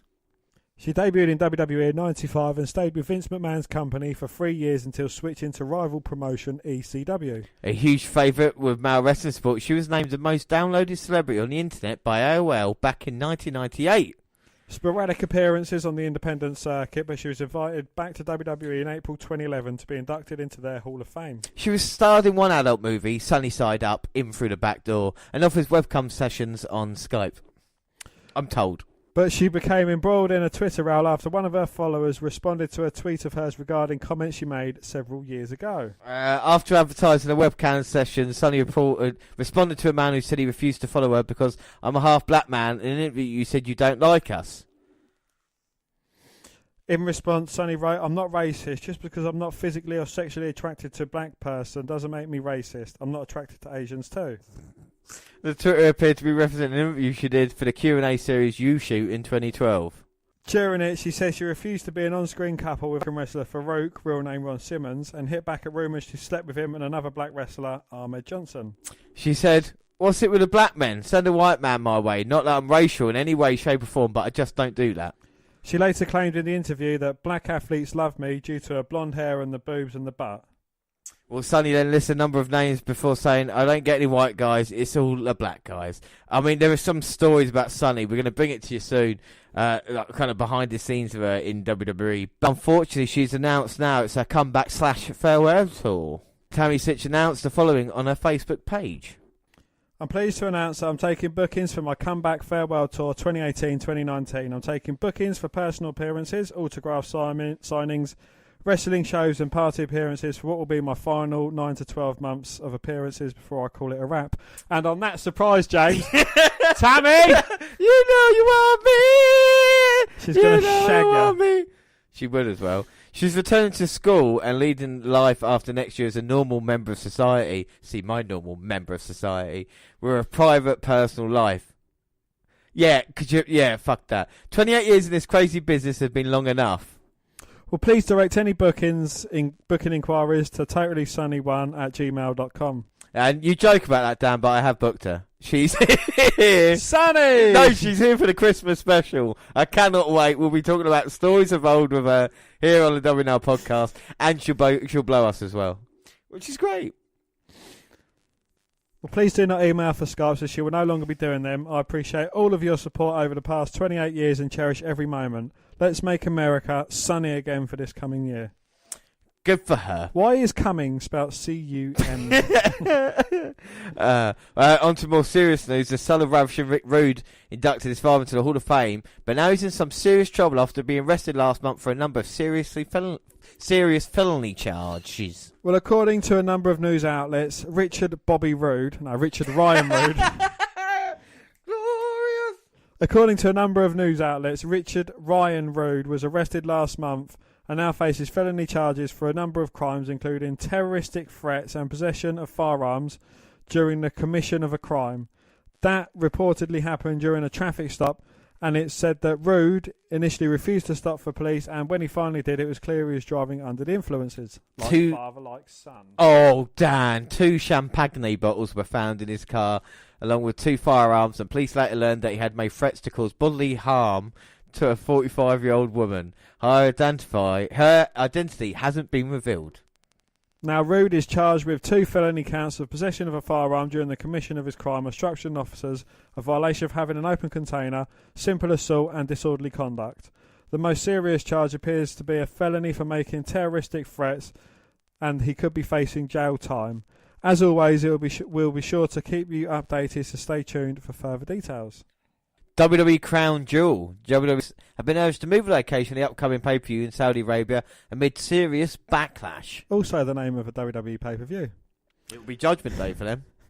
No mercy. All right, James. There's no way out. All right, James. All right. Breakdown of communication there.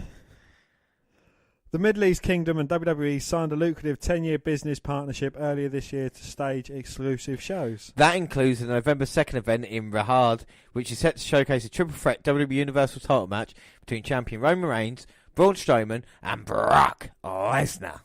But following the controversial death of US resident journalist Kamal Khashoggi, alleged to have happened inside the Saudi Arabia concert in Istanbul, WWE is understood to be seriously considering one key change to the Crown Jewel show amid a backlash.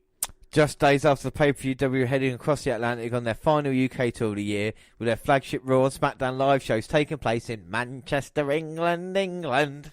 Report Crown Jewel may even be scrapped completely with the focus shifted to Survivor Series in LA later in the month. Well, as of this week, WWE is still promoting the November 2nd event, although they did release a statement following reports that their superstars were not happy about the prospect of travelling to Saudi Arabia. WWE superstars have spoken to Sports Illustrated to tell their concerns regarding the Crown Jewel event. The news only compounded what is becoming an increasingly controversial situation. After the mainstream media attention, WWE's deal with Saudi Arabia has been following the suspect's murder of journalist Jamal. Well, the questions about Crown Jewel and WWE's dealing with Saudi Arabia are not going away. The company has done their bit to squash any talk of discontent in their ranks about taking part in the show. In what is a very brief statement indeed, W told the US New York Post, "As always, we maintain an open line of communication with our performers as we continue to monitor the situation. Well, despite all the uproar surrounding the event, Crown Jewel does appear to be going ahead. That is unless President Donald Trump or the US State Department says otherwise. The event was plugged numerous times during Raw, with a big Universal title match between Roman Reigns, Braun Strowman and Brock Lesnar, plus a tag team match between the Brothers of Destruction and DX taking centre stage throughout. Interestingly, however, whenever Michael Cole, Corey Graves and Renee Young talked about Crown Jewel, they failed to mention where it is taking place. We know it's happening in 3 weeks. We know it's available to see on the WWE Network for $9.99, but that's it now. There was no mention of the show's location." Well, in a near 20-minute segment on last week's Tonight, John Oliver detailed the cozy and lucrative relationship between the US and Saudi Arabia, specifically Saudi Crown Prince Mohammed bin Salman, or MBS as he's often called. Well, determined to position the kingdom in a new and more progressive worldwide light, MBS, as Oliver put it, struck a 10-year deal with one of the most popular and most American franchises there is, WWE. The first WWE event staged in April, but the big, appropriately titled Crown Jewel pay-per-view is set for November the 2nd in Riyadh. Well, the April event, as Oliver described it, provided the kingdom with global wall-to-wall propaganda about the new Saudi Arabia, including a video showing women happily driving, men dancing, and a tourist destination beauty spots, as well as constant excited compliments throughout the broadcast. As Oliver pointed out, a much grimmer story was going on in Saudi Arabia even then. For example, women who had campaigned for driving rights had been arrested, even as their accomplishment was being heralded. The WWE itself had bent the walls of the Saudis on the issue of its female wrestlers, leaving them out of the ring under deal per local custom. And now, with all but the certain murder of the journalist, WWE's Crown Jewel event is everything but. After showing a clip of wrestler actor John Cena expressing a genuine thank you to the Kingdom of Saudi Arabia, that moment in the Last Week Tonight segment comes in around the 7:50 mark. Oliver said it seems the WWE is an overly pro-Saudi Arabia, as Atlantically homoerotic, which is to say intensely. When contacted by Deadline, a WWE rep said the company is monitoring the situation in Saudi Arabia. Saudi Arabia's Public Investment Fund took a minority stake in the Deadline and Variety owner PMC earlier this year for a reported $200 million. Well, the Sports Illustrated Post said that multiple members of the W talent roster expressed discomfort with the idea of performing in Saudi Arabia. John Cena, a wrestling A-lister, has crossed over to has not made any kind of public statement as yet. In the Last Week Tonight segment, he showed offering a genuine thank you to the Kingdom of Saudi Arabia from the middle of the ring at the April event. WWE stock dipped a fraction today, closing at $84.97, while it has had a banner 2018. It has slipped more than 10% in October to date, though any link to the Khashoggi situation has not been clearly established. Well, former WWE superstar John defended WWE for continuing their plans to run the Crown Jewel event.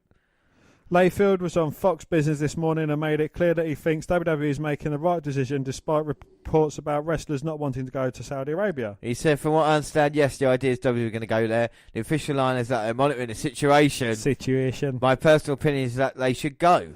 Layfield falsely claimed that the first women's match in the Middle East was put on by WWE. Actually, Impact Wrestling did it years before WWE. Layfield also ripped on the US senators who called on WWE to pull out Saudi Arabia. For these guys to hide behind their patriotism and show their flag waving, to me, I just think to try and improve the abysmal approval ratings, to me, is wrong. Now, the thing about this story is the news has come out more recently as well and saying that he got involved in the fight with the Saudi Arabian embassy. And that's what happened there, but there's details about the kind of room being repainted and re-cleaned and a kind of private jet for the people leaving that. So that's a whole mess for them. For Donald Trump, it is as well clear in Saudi Arabia, kind of given to the US government as well, and the check went through last week when Donald Trump was defending it. personally, low down, take out all the politics and everything like that, do you think WWE should be going to Saudi Arabia? It is a tough, controversial one, but I don't think they should for the benefit of the whole. There's so many more places they could go to get a good sellout crowd, to get a good lucrative deal, and I don't think there's need for them to be in Saudi Arabia whatsoever. No. I mean, they're going to lose maybe 16 million from this, where it is, but the money doesn't really matter. They could relocate to England as well. I'm not saying Wembley in a 2 weeks' notice, but if you put that event on in England, then it would be sold out within a week or so. The tickets have been suspended for that event so far. They said they're going to go back on sale November 2nd, which is the actual date the event starts. So we don't know, but they're still promoting it, aren't they, at the moment? We've still on SmackDown 1000. Well, let's just say, they're promoting it, but they're withholding the location of it. They're saying Crown Jewel. We know when it is. We know it's going to be on the network, but we don't know where it is. Yeah, so it's a real horrible situation for everybody involved. Next news story. Yes, WWE SmackDown star Starlet Flair is being sued by her ex-husband, according to a report from TMZ. According to recent filed legal documents filed by Ricky Paul Johnson, he's asking for $5 million in damages against Charlotte, Ric Flair, and WWE. Can I just say Riki, spelled R-I-K-I, is the most fucking ridiculously retarded fucking name there is. And just on that alone, he should have to pay $5 million. But anyway, Ricky says his issue is with Charlotte's Second Nature book that was written together with her dad and promoted by WWE. Johnson says Flair's wrote negative things about his relationship with Charlotte and says she falsely claimed that he is sterile and not able to have children. Ricky and Charlotte were married from 2010 to... Ricky says the allegations humiliate his family, including his 3 children, who he says are the subject of ridicule and shame. He also says that the book includes multiple false allegations, physical and or psychological abuse. He's also upset because he says the Flairs wrongly claimed that he was fired from 2 jobs due to illicit drug use, and says the book intentionally paints him as the villain and Charlotte is portrayed as a victim who overcame personal adversity and domestic abuse. WWE's issued a statement, said they're closely following the situation. WWE issued the following statement. We recently received what appears to be a meritless lawsuit and will vigorously defend ourselves. Does Ricky, spell R-I-K-I, not actually know what happens when you file a lawsuit against WWE? They're going to take you to court. It's going to cost more than $5 million, but you're going to ultimately lose. And you're going to fall out with your best friend as well with it. But anyway, on to Arrivals. Oh, we'll be fucking go. Well, Matt Riddell made his NXT in-ring debut September the 21st, live event in Stanford, Florida, by defeating Fabian Eichner. Riddell made his NXT debut by appearing in the crowd at last month's NXT TakeOver Brooklyn. At the show, Riddle wrestled barefoot. His last any appearance was for Progress at Wembley Arena in England on September 30th against Mark Haskins.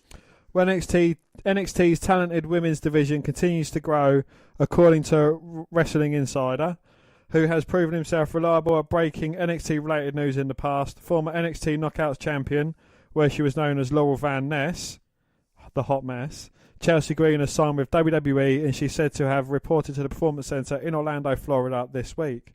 Well, the signing shouldn't be too much of a surprise, as Green had a very public tryout at the Performance Center recently. She was also one of the top unsigned talents and would be said to be eyeing wrestling's biggest promotion.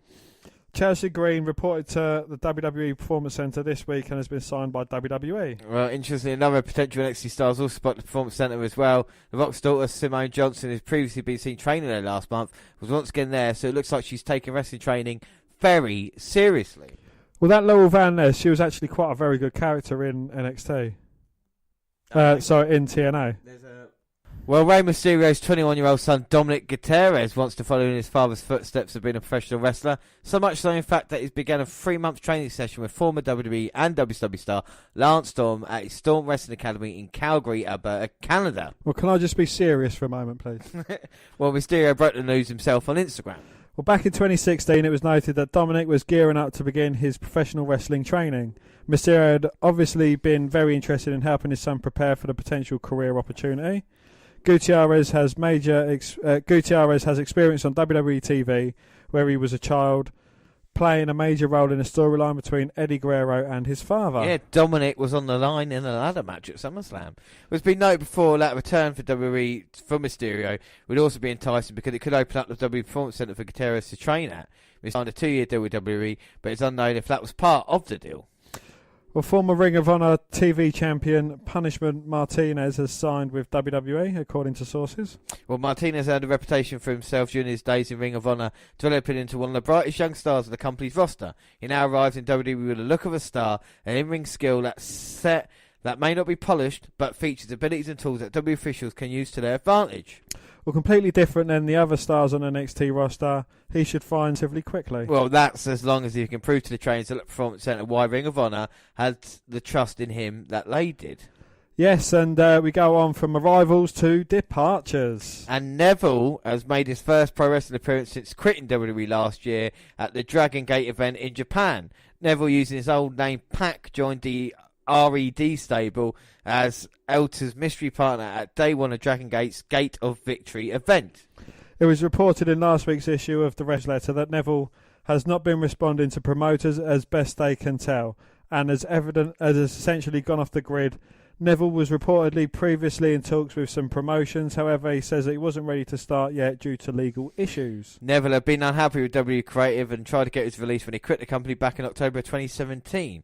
W officials did not grant the release when he quit because they did not want to set a precedent where talents under contract could walk out and go to New Japan, which is where it was expected Neville would end up. Neville's contract was then frozen for 10 months before his release was granted. Well, Neville is scheduled to return to Dragon Gate for a match on November the 6th. So if you do want to see Neville, go to Dragon Gate and watch him as Pac. He has definitely left the WWE now. And it definitely wasn't him that injured Aleister Black. It on definitely NXT. wasn't. We might find out who did it later on in NXT Update. Speaking of injuries... And speaking of NXT, Pete Dunne is currently dealing with a foot injury, though the extent of the injury is not known at this time. Exactly know when the injury went down. He last wrestled on September 30th when he took on Ilja Drunikov at the Hello Wembley show for Progress Wrestling. He was noticeably limping during the match, picking up the win. The injury is expected to keep him out of action at the NXT tapings, though, according to Dave Meltzer. Destiny Wrestling, an independent promotion out of Canada, says he's also pulled out of wrestling there this coming weekend. He was also set to wrestle SEMA before the September the 30th Progress show for the second night of the Fight Club's Pro Mayhem on the 29th of September. The match did not take place as scheduled, but did appear on the first night in a non-wrestling capacity. Well, the next set of UK tapings, NXT UK television tapings, took place at the Plymouth Pavilions in Plymouth, England on October 13th and 14th. So let's hope Pete Dunne can make a speedy recovery, seeing as he is the NXT UK champ. Yes, Owens was written off television on Monday the 8th of October when Bobby Lashley beat him down as part of a heel turn for Lashley's character and for Leo Rush's Raw one or two, I guess. Although Rush was essentially playing a bad guy on 205 Live with essentially the same gimmick. The initial reports say it was a storyline, and we all started guessing whether his injury hiatus would last longer than his 1 week walk-off.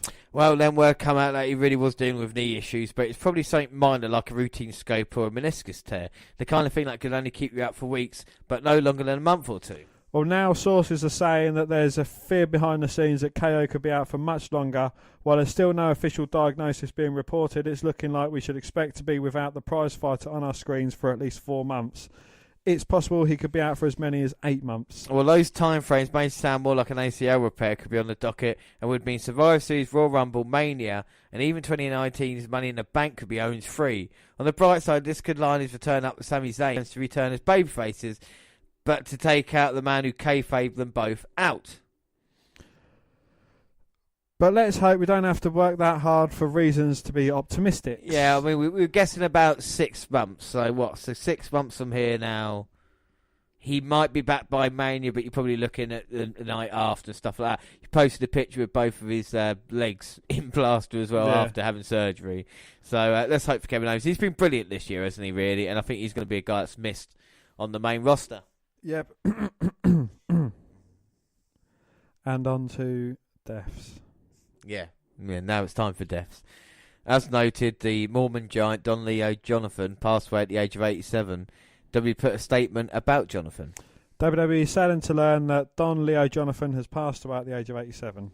A second-generation performer, Jonathan was one of the most feared big men for his era. From the 1950s throughout the 70s, the Hurricane, Utah native was a box office attraction from across the globe. Weighing as much as 340 pounds during his career, the Mormon Giant's adaptability allowed him to wrestle a scientific match or brawl with the best of them, depending on the situation. More times than not, Jonathan's spinning full Nelson would spell defeat for his opponent. The 6'6" competitor had great rivalries against the likes of Andre the Giant, Killer Kowalski and Gene Kinski, and the WWE Championship matches against Bruno Sammartino and Pedro Morales. Well, WWE extends its condolences to Jonathan's family, friends and fans. WWE issued the following statement on the passing of Dirty Dick Slater. WWE saddened to learn that Dick Slater has passed away at age 67. Slater was a prolific competitor during the 1970s and 1980s in Georgia Championship Wrestling, Mid-South Wrestling, Mid-Atlantic Wrestling, where he teamed with WWE Hall of Famer Bob Orton and had a memorable rival with WWE Hall of Famer Jake the Snake Roberts. Slater competed in WWE from 1986 to 1987 before moving to Japan and finishing his in-ring career in WCW. WWE extends its condolences to Slater's family, friends and fans. So that's two big ones this month. Dirty Dick Slater, and of course let's not forget about the Mormon Giant. They will be missed. Dirty Dick. But how can we cheer ourselves up after that? Well, Dan, I guess it's to go for the crown of the WNR podcast, and that is NXT Update, and I just have one question for you. When does NXT Update start? Now!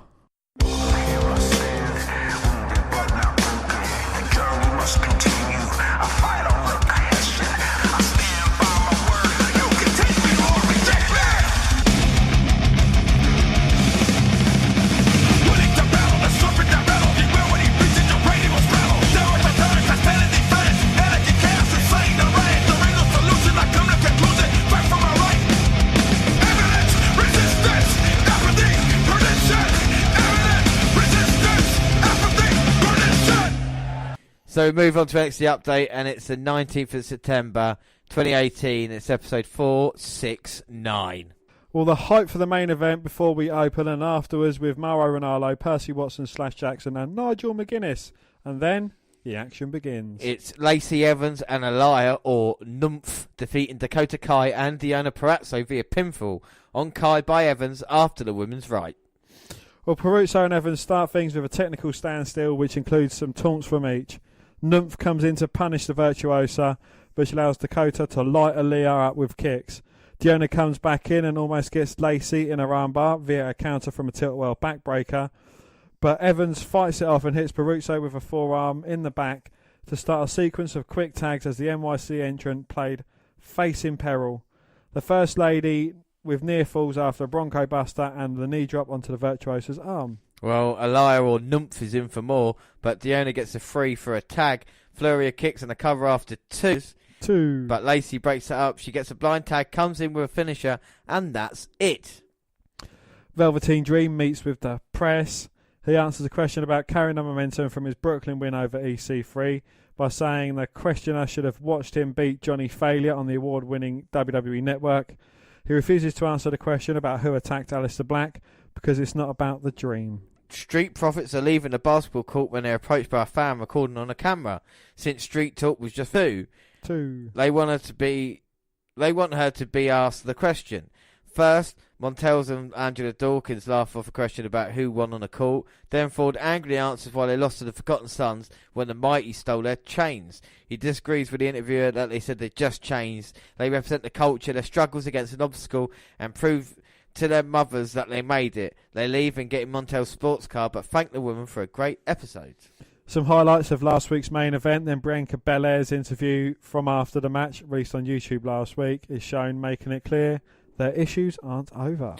Jackson Riker defeated Humberto Carrillo via pinfall following a springboard release powerbomb. It was a bit of a squash match. Riker showed intensity and basic power game. Carrillo got separation when he got his boot up on the charge, but he leapt into double axe handles and a second later, and then it was over. General Manager William Regal and his investigator pal interviewed Candice LeRae She says that she didn't see anything, but it sounds to her like something Tommaso Ciampa would do. Regal says they've spoken to Ciampa, and there's no evidence it was him. He has to ask, given the husband's state of mind, can she vouch for Johnny Gargano's whereabouts? She says they've been trying to keep the personal and professional life separate these days, but after the GM announced the triple threat, Johnny told her to sit tight. Then he went to the locker room, and they left together after he changed. It sounds to me. Regal accepts this, but teases he might need to question her again later. We get a Keith Lee hype video explaining what limitless means and inviting us to bask in his glory. We get a flashback to EC3 implicating Lars Sullivan in the attack of Black and Sullivan taking him out for it. Lars will be in action next week, and we also get Otis Dozovic versus Ciampa. Ricochet versus Pete Dunne for the North American and United Kingdom Championship is our main event. So it is the winner-take-all championship match. This is for all the bananas. We've got Ricochet, the North American champion, going against our very own, the United Kingdom champion, Pete Dunne. Spotlights is a big fight, Phil. This should be a tremendous matchup. We've talked about Ricochet. Pete Dunne has not delivered a bad match that I've watched on WWE, Dan. I don't know about you. No, he's always performing out of his skin, an absolute brilliant talent. And again, with Ricochet, he hasn't had a bad match either. Oh, but Ricochet's phenomenal, isn't he? Not to take anything away from AJ Styles, but Ricochet's so great. Has he really delivered everything in an NXT ring yet? No, there's a lot more to come, and I feel in this match here, we will see it as the referee holds aloft both titles. Pete Dunne's hold on to the UK title over 500 days. Of course, Ricochet beating Adam Cole at NXT TakeOver. So who are you backing in this one, Dan? I'll be stupid not to back my man, Rick. I've got to say Pete Dunne for me, not just to go against you. Yes, it is. I love Ricochet, but I mean, Pete Dunne is just so good, and we've got a dual chant going on now. Just like us, the crowd is Spilly and Bruiserweight. So what does Ricochet have to do if he wants to get one over on Pete Dunne? He just has to stay away from Pete Dunne's physical assault and just try and keep things at a distance, try and use his speed and aeriability to just keep away from him. Well, I don't think Pete Dunne's too slow, and I think technical-wise, I think Pete Dunne might have the edge here as we see him nip up after a little exchange between the two. One thing Pete Dunne can't do is let Ricochet gain any speed or traction in this. If he starts hitting all his moves, how quick he is, Pete Dunne won't know what's hit him. He's got to slow him down. And if he's working over the joint or working over a leg, being able to try and tame Ricochet, something that no one's been able to do at the moment in NXT. My records, I think he's only lost one match, and that was a ladder match, so he didn't get pinned. Therefore, he didn't lose the match. Whereas Pete Dunne has just been brilliant this past, well, let's say 500 days being UK champion. Now Ricochet's might try to work the hand, but Pete Dunne's not going to let it. But it's looking as if Ricochet can be as technical as Pete Dunne. Well, the problem was then he grabbed the wrist lock. He didn't see Pete Dunne putting the weight on his foot, pushing down by the ear. And now he's got the hand, and we've seen the joint manipulation, the way he can bend back the hand and the fingers. Well, Ricochet's managing to roll through and trying to alleviate the pressure. I don't know if Pete Dunne needs to concentrate on other parts of Ricochet's body because, even without his hands, Ricochet's still going to be able to fly around that ring. Well, Ricochet's dangerous no matter what, but I think it's exactly the same with Pete Dunne. He's been taken to the limit a few times and managed to stay in there. People like Tyler Bate and in the UK tournament earlier this year. So Dunne's had to fight, and oh my God, twisting the arm of Ricochet. But again, Ricochet managing to roll through, reverse the force back onto Pete Dunne's arm. Well, Ricochet don't want to be down there for too long, so the hand caused him a little bit of trouble, but he's still got a submission in. Ricochet's keeping it technical as well, trying to match Pete Dunne move for move. And what's very clever as well is make sure his hand gets a little bit of a rest, make sure he's not applying any pressure on that. That's a nice takedown to Pete Dunne. Works on Pete Dunne's legs. I don't think I've ever seen the NXT crowd so split in a match, but that was nice by Ricochet then. And that's it. He's got some separation and distance from Pete Dunne. He's just got his legs tied up in like a leg version of the Texas Cloverleaf. But Pete Dunne knows exactly what pressure points to hit as he's turned it round now. And Ricochet's probably thinking to himself, how did I end on the bottom of that? And Dunne trying to get the arm, but Ricochet sneaks out under. Yeah, he's got a hammerlock locked in now. Yeah, thanks, Maro, you fucking... And now Ricochet's got the arm of Pete Dunne. Turns it into a pin in the top, only getting a 1 count. One. And Dunn still kept hold of that leg. And now he's got now his own version of the inverted Texas Cloverleaf with the legs. And that was beautiful there by Pete Dunne. Ricochet struggling to get to that bottom rope. But at this moment, it's probably more of annoyance than it is anything else. I can't remember last time I saw Ricochet submitting. Pete Dunne's such an artist in the ring, the way he moves about. He's got the legs locked now. It's like a sit-down bow and arrow. He's got hold of the hand. And again, manipulating the wrist. Trying to get the left arm locked back as well. And Ricochet fighting with everything he's got. But Dunne's got to roll up with him. Right into the bow and arrow. Ricochet managing to get out of it. Turns it into a pin attempt. Again, only getting a 1 count. 1. But Dunne again back on the offense. Now Pete Dunne's got the jaw of Ricochet. Trying to twist that back. He's got the arm locked behind and a hammerlock as well. Just causing as much discomfort for Ricochet as he possibly can. Well, looked like maybe go for Rings of Saturn, but Ricochet realised that. Managed to escape. Even though they're still connected with each other. As Ricochet's got the arm of Pete Dunne now. Maybe Ricochet wants to show he can do plenty of other things in the ring as opposed to high flying as well. Drops a knee to the shoulder of Pete Dunne. And again, Ricochet certainly is holding his own against Pete Dunne so far in this match. It's proven a point, showing that he's there. He can do everything, as Pete Dunne. Clear break, but But Pete Dunne comes straight out with a big forearm to the jaw.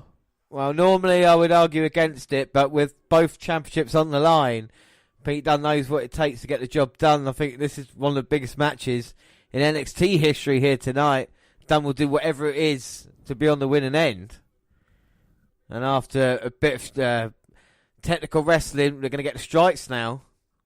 Turning into a bit of a slugfest as Ricochet's coming back with some chops and forearms of his own. A nice uppercut catching Dunne, but I think Pete Dunne likes it. Elbow to the face, Irish Riplow reversed by Dunne. Ricochet rolling over the back of Dunne. Flipping through. Oh, Ricochet getting a head scissors takedown. Lovely leaping vertical dropkick. Well, I don't know of anybody quicker. I know we talk about, Leo Rush maybe in 205 Live, Rey Mysterio back in the day, but Ricochet, oh my God. Suicide dive. And this one was actually meant for Pete Dunne, as opposed to his accidental one when they had the tag match together. And Dunne on the outside. Ricochet going to throw him in. No shenanigans there. Pete Dunne running the ropes, but Ricochet dodged it again. Looking for that head scissors takedown a second time, but Pete Dunne had it scouted. And now he's going for the toes. Oh my God. And he twisted the ankle as well. Oh, and as Ricochet was worrying about his ankle, Pete Dunne just kicks the hand out from underneath him. And how many times I've said this watching Pete Dunne, but I would never want to wrestle him. No. He just looks like an evil guy. He could have possibly kicked the arm off there of Ricochet. And a kick across the back just for good measure. Just taking his time now with Ricochet, trying to slow it down. Grabs the arm, presses Ricochet to the canvas. Back in Pete Dunne territory. He's just stood on the jaw as he's trying to lock the arms up together. He's got his hand trapped in between the legs. And he's working him back, maybe like a Boston crab on the floor, all the while twisting his arm. Oh my God, now Dunne's got the fingers. Oh! Twisted him back. Oh my God. He's going to end up breaking the hand of Ricochet. He's got the wrist. He's just got Ricochet's arms locked back. Both of them together in a double hammerlock. Fans chanting and fight. And he just stomps on the side of his head. You're right, it's just vicious Pete Dunne. Fans chanting fight forever. I would agree with him for now. And he's just got the ear of Ricochet. And just a kick in the gut. Ricochet knows all the Pete Dunne knows all the places to hit you, and it's going to hurt. Well, he's like a surgeon in this thing as Ricochet tries a clothesline. But Dunne's still got hold of the wrist. Imagine to kick him. Ricochet with another clothesline, but Dunne's still got hold on. Oh, Dunne ducks the third attempt and just goes back to that wrist. Hand on the floor. Is he going to stomp on the elbow? Oh! Ricochet managing to move this time. Oh! He just gets grabbed by the throat and a slap across the face. Ricochet rolls through. Turns Dunne inside out with a clothesline. And that might have done some serious damage to Pete Dunne. Looked a bit shocked that Ricochet could recover so quickly. Big NXT chance, both men getting up. Ricochet, can he feel it? It's both men in the opposing corners. Comes well in with the uppercut, then hits a huge forearm. 619. Here comes Ricochet springboarding back in. On an uppercut, nearly knocking Pete Dunne out of his boots. Ricochet going for the cover. Oh. Only getting a 2 count though. 2. Oh, what a pleasure it is to watch two of the best in NXT. What an annoyance it is to listen to Mauro Ranallo though. Everything's so fucking extreme. He's got Pete Dunne up on his shoulders. This is for the 2 championships. And then Ricochet, maybe looking for a TKO. Dunne lands on his feet, goes for a kick. Ricochet dodges it, nips up. Throws Pete Dunne into a corner, who backflips over Ricochet and then catches him with a step-up enziguri. And now he picks up Ricochet's suplex. Oh! But Ricochet runs through, lands on his feet, running shooting star press. 2. Only getting 2.5 again. Only 2 there, Dan. 2. Our next live show, we'll talk about your annoyance with Mauro and Arlo, and I'll prove to you why you're wrong. How long have we got? We've got months to fair. But everything he says is just so damn extreme. Well, Ricochet now on the outside. He's climbing up to the top. Pete Dunne managing to roll out of the way. Ricochet goes to the other corner, boots away Pete Dunne. Rolls back into him. Oh! But Pete Dunne just picks the arm out of the air and he's got a cross arm breaker on. And now he's got the wrist as well, bending that back. Ricochet rolling through for a pinning attempt, even though Pete Dunne's right shoulder's not down. Well, Dunne had to release that. Ricochet, oh my God. Standing moonsault, but Dunne moved. And he just stomps on the hand as well as he's getting up. Oh my God. Well, there's not a way to call that. He's just stomping on the hand. The referee having a word with him. And that is maybe, is that too far? Dunne smirking. No, James hasn't got a cigarette in his gob. He's just got a smile on his face because he knows he could potentially beat Ricochet at this moment. Oh my God. Huge impact there. Ricochet with a knee to Pete Dunne. Might have knocked him out. Ricochet's on the apron. And there comes it. Ricochet springboarding in. Oh! But just gets caught with a big forearm, knocks him out the air. Oh my God. Now Dunne picks him up. Oh! Exploder in suplex pin. Oh my God. Ricochet just managing to kick out. That fucking fat bird in a purple t-shirt. Sit down, you fat fuck. Huh? Me? I look like the honey monster. That's your ex, Dan. That's why you're being so rude to her. Bad breakup, was it? Yeah. Oh, huge NXT chant and everybody's enjoying it. And Pete Dunne looking to put away Ricochet. Is this going to be the bitter end? He's got him. Oh, Ricochet spins over though, lands on his feet looking for a German, but Pete Dunne lands on his feet, delivers a kick to the back of Ricochet's head. Screams, comes running in, but Ricochet catches him. Step up into Guri to send Dunne to the outside. And Ricochet, is he going to look to fly again? Here he comes over the top. Oh no. Pete Dunne running out of the way, but Ricochet just flips over the rope, lands on the edge of the ring apron. Looking to take Pete Dunne out with a moonsault from the turnbuckle. Pete Dunne moves out of the way. Ricochet lands on his feet, catches Ricochet with a forearm to the face, and just turns him inside out on the edge of the ring apron. And this is it now. He's got him in a bitter end. Ricochet again managing to dodge it. Oh! Reverse Hurricane Runner. Goes for the cover, but Dunne kicks out. Oh my God. What is going on here? That's unbelievable stuff. What in the hell was that? How did he manage to kick out of that? Come Monster Munch there. Sit down, you fat fuck. People behind you can't see. And this is awesome chance. Ricochet trading blows with Dunne, but Dunne's got hold of the wrist. Again, working back on the hand. How can he be up before Ricochet? Oh, both feet on both of Ricochet's hands. Oh! Stomping on him. And then a kick to the head as he's worried about his fingers. Ricochet delivers a kick to Pete Dunne. Counter by counter. Well, step up and skew by Dunne. Ricochet shoulder roll up and Dunne caught with a clothesline. Turn him inside out now. Dunne going to run the ropes. Ricochet ducking. Handspring. Turns it into a DDT and just plants Pete Dunne. Oh my God. Goes for a cover. 2. Oh! Pete Dunne just managing to kick out. Well, Ricochet can't believe it. Huge NXT chance, and what a match it's been. And now Ricochet looking to finish this.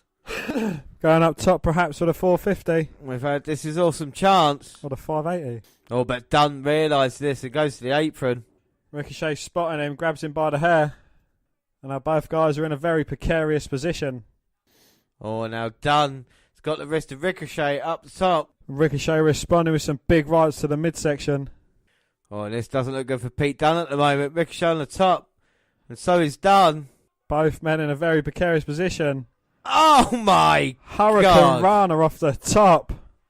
Ah, it's unbelievable. Dunn somehow still getting up. Ricochet.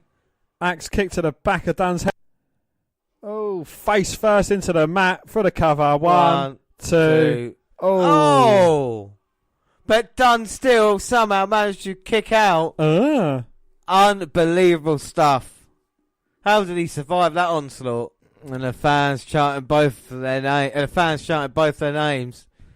If you don't know which way this is going to go. Ricochet springboard 450. But Pete Dunne catches him in the triangle. And Dunn can't be pinned like this, and he's bent back the wrist, and Ricochet might tap. Ricochet might be losing the North American title. And he's trying to fight this, but Dunn's still got hold of him. And Ricochet, no, he can't pick up Pete Dunne. Powers him up. Oh, bomb. And now Ricochet screaming, but Dunn's still got hold of the hand. Well, he's giving him a reason to scream now by just wrenching his fingers back. And now he's going for the Kimura. And Ricochet in serious trouble. He's got a Kimura lock, but he's holding him with his middle finger, just bending it right back. Well, this must be agony for Ricochet. And Dunn puts the arm around Pete Dunne, and Ricochet picking up Dunn. The power of Ricochet. Sitting suplex. Incredible! It really is. Ricochet's shown he's got the power, he's got the technical skill, he's got the heart determination to survive. But so is Pete Dunne. One and only. Bruiser weight. Both men are physically, emotionally and mentally drained from this bout. But neither of them want to give up as they start slapping each other whilst kneeling down. And oh, fuck off. See? Isn't this why everyone hates the fucking undeserving era? Oh, come on now. Not like this. Not an NWO type fucking thing. No, the NWO are actually very good. Oh, come on now. Here come the War Raiders. And look how Undisputed Era scuttle away. Like a bitches. Well, they're going to get theirs. And look at Cole. So happy what he's done. Oh, my God. Hanson Rowe going right after the Undisputed Era. And after that, it's a double DQ. We're going to see a sign of respect from these two warriors of the ring. And the fans chant both these guys, which you don't hear rarely. I don't think ever. No. Unbelievable stuff. What a match. Incredible match. Well, we wondered how NXT would survive after people like Finn Balor or Nakamura, Bobby Roode, Drew McIntyre when they moved up. And now we wonder how it survived before these guys came in. This is the crazy thing about it. Ricochet and Pete Dunne, two top stars in NXT, deliver a classic. Dan, what else can you add to that match? Well, I think we called it beforehand though, didn't we? Especially with Ricochet, after seeing him live, we both earmarked him for greatness, and, you know, he's probably produced one of the best matches of the year until it got fucking rudely interrupted by them undeserving twats. Well, let's hope there's a rematch between Pete Dunne and Ricochet down the road. So let's move on to our next episode of NXT, which is September 26th, episode 470. We get the newfangled Len, Now Forever video, and then Mauro Ranallo, Nigel McGuinness, and Percy Jackson / Watson welcome us to the Full Sail after the NXT theme, the General Manager's music hits. Well, William Regal says he feels like he's getting closer to finding out who attacked Aleister Black, but he's interrupted by, yes, you guessed it, the undeserving era. Adam Cole says week after week, instead of doing his job, Regal comes out and plays Sherlock Holmes. Roderick Strong loves that show and wants the GM to do his job and prevent future attacks like the ones which has Black still out of action. They want Regal to do something about the cosplay Vikings terrorising them. The tag champs should up when War Raiders will attack them. Cole back on the mic demanding something be done to reprimand Ricochet. The GM wants to know what for, and Cole says Ricochet is ducking him. Worse, he's giving Pete Dunne a shot at the North American title. He demands his rematch right now. Regal reminds Cole that he hasn't even asked for a rematch yet. He wanted done to soften up Ricochet. What's worse, they ruined their match last week. The Panama City Playboy thought the villain would be distracted by his investigation, but he was ready for him. In his North American Championship match, in a triple threat with Ricochet and the Bruiserweight. And Strong and Kyle O'Reilly will be busy because in 3 weeks they're defending their belts against Hanson and Rowe. Johnny Gargano meets with the media as he enters the building. He's back in action next week against James's boy Tony Nese. Booyah! And it's nice to have something to look forward to again. After his loss to Velveteen Dream, he had to go home and regroup. He's apologised to the NXT. He's always been honest with them, and he lost himself. But now he's ready to come back and be Johnny Wrestling yet again. As Gargano and Candice LeRae try to walk away, Lacey Evans stops them. The First Lady questions LeRae, wondering why she hasn't done anything to help her husband. A real woman would fight with her man rather than try and keep things separate like Candice has been doing. Johnny keeps them apart as the scene ends. We get a hype video who Mauro tells us is in action next. Well, Velveteen Dream is finishing a photo shoot when Kathy Kelly tries to get a word with him. Dream tries to walk away because they already talked about how he stole a show in New York and how he's already talked about how he beat Gargano. He's not talking about Johnny Failure or the man who's not here, or the man who attacked the man who's not here. The NXT champ. Kelly asked if he's applied to Tommaso Ciampa, took out Alistair, and Velveteen said he's not a snitch, but the writing's on the wall. I know who did it. I know who did it. Well, up next we have Lars Sullivan defeating Victor Orchant via disqualification when EC3 unprovokingly attacks Sullivan from behind unnecessarily. Well, Orchard looked scared, and then Sullivan shows us why when he throws him all around and out of the ring. Lars makes to go after him when EC3 runs in and delivers a high knee to the back. He sends Sullivan out the other side. Lars seems to catch him in his way back in, but EC3 gets the better of that exchange and sends him crashing to the ramp. Sullivan looks pissed but ends up deciding to leave because he's scared of EC3 and fight another day, while EC3 rips his shirt off and gets pumped in the ring. So Mr. Regal is heading back to his office when he's asked about the investigation. Nikki Cross leaves his office and he wants to know what she was doing in there. Cross says she needs to play again. She needs to play with Bianca again. The GM says he'll take it under consideration, and Nikki leaves saying, no. The interviewer asks her if she's talking about who attacked Black, and Mr. Regal says she could be talking about the Loch Ness Monster. No one knows what Nikki knows. Oh, well, up next, the Mighty defeated the Street Profits via pinfall, and it's Thorne on Ford. Well, Shane Thorne is wearing Montez Ford's chain, and Nick Miller has the Profits Black Solo Cup. Ford and Angelo Dawkins are all business and stalk to the ring. The Mighty mock the Profits, and Dawkins knocks Thorne flat with a punch to the jaw. He also gets the better of the start of the match, taking out both Aussies. Then tagging in Montez for a huge tope con hero to take out both the Mighty on the ramp. Well, back in, a distraction from Miller allows Thorne to hit a drop kick, and the Hills divide the ring to work over Angelo. Dawkins eventually out the corner and ducks under Shane to make the tag. Montez comes in hot and cleans house. The numbers get to him though, and he's pulled shoulder first into the ring post, and Miller drop kicks the stairs with Ford's leg trapped behind them. It's Montez's turn to sell. Double side Russian leg sweep. A kick and a clothesline gets two. Miller locks the leg with a submission, but Ford powers up and chops his way out of it. Nick drags him back to the Mighty's corner before he can tag Thorne. Thorne targets a knee with kicks, manages to avoid a charge and duck under Miller, almost getting free after a double clothesline spot with Shane. Ford tries to flip out of a suplex, but his knee buckles. Thorne bidges into a cover and Miller holds Dawkins' ankles on the apron. Up next, Kairi Sane defeated Vanessa Bourne via pinfall following the insane elbow.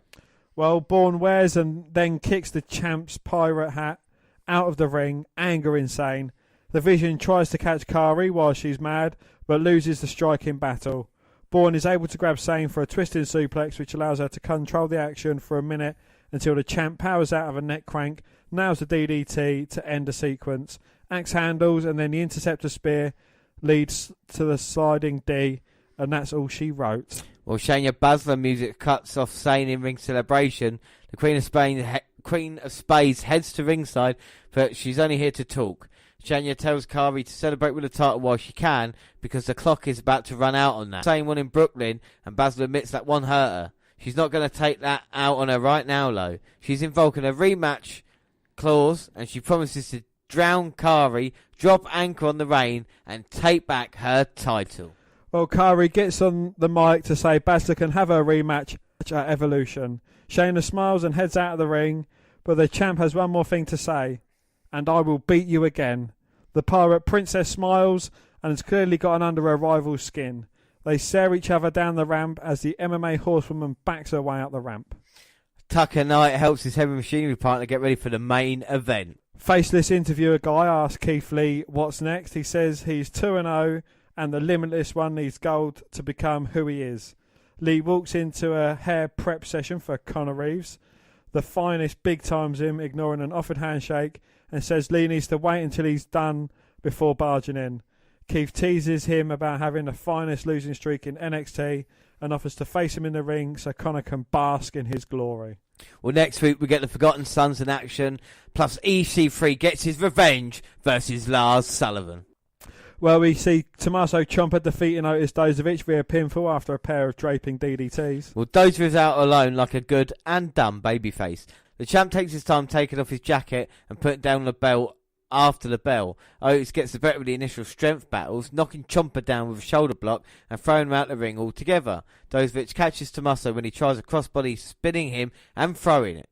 But Otis takes too long soaking in the cheers and the Black Heart rolls out. After stomping him around the ring a bit, he feigns a dive and pops the crowd with the Caterpillar. After a backdrop on the apron, Tommy Entertainment finally gets an advantage by sweeping Dozer back first into the steel ramp. Ciampa refuses to take a count-out win, heading back out to inflict more damage, delivering a high knee on the apron and going for a cover, but Otis kicks out. Another knee to the head leads to another 2 count. 2. The champ hits a the champ hits a neck breaker, then latches on a sleeper.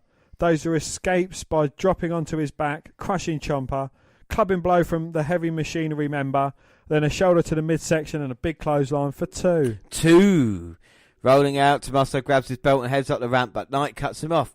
Ciampa turns into a clothesline for Dozovic, drags the champ back to the ring and tosses him around with suplexes. He also ready for the draping DDT and throws the Blackheart on the floor. Elbow drop gets 2. The champ grabs the ref and rakes Otis' eyes, but he can't hit his finisher, and Dozer gets 2 on a powerbomb counter. 2. Ciampa makes it to the ropes, where he catches Otis with a draping DDT. After another one, it's over. The champ taunts Heavy Machinery as Tucker helps Dozer recover in the ring.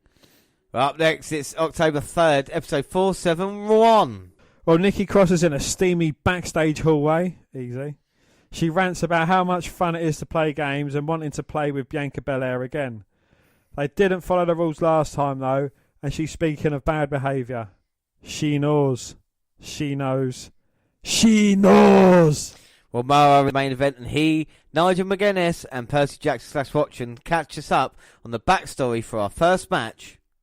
And that is Lacey Evans defeating Candice LeRae via pinfall following the woman's right. Well, a tense stare down ends when Evans boops Candice's nose and shoving ensures. The taller woman wins the lock up, but LeRae ducks out, hits a chop and gets an early advantage until Lacey dodges the move from the top and drops Candice with a shoulder charge. Handspring Bronco Buster gets 2. 2.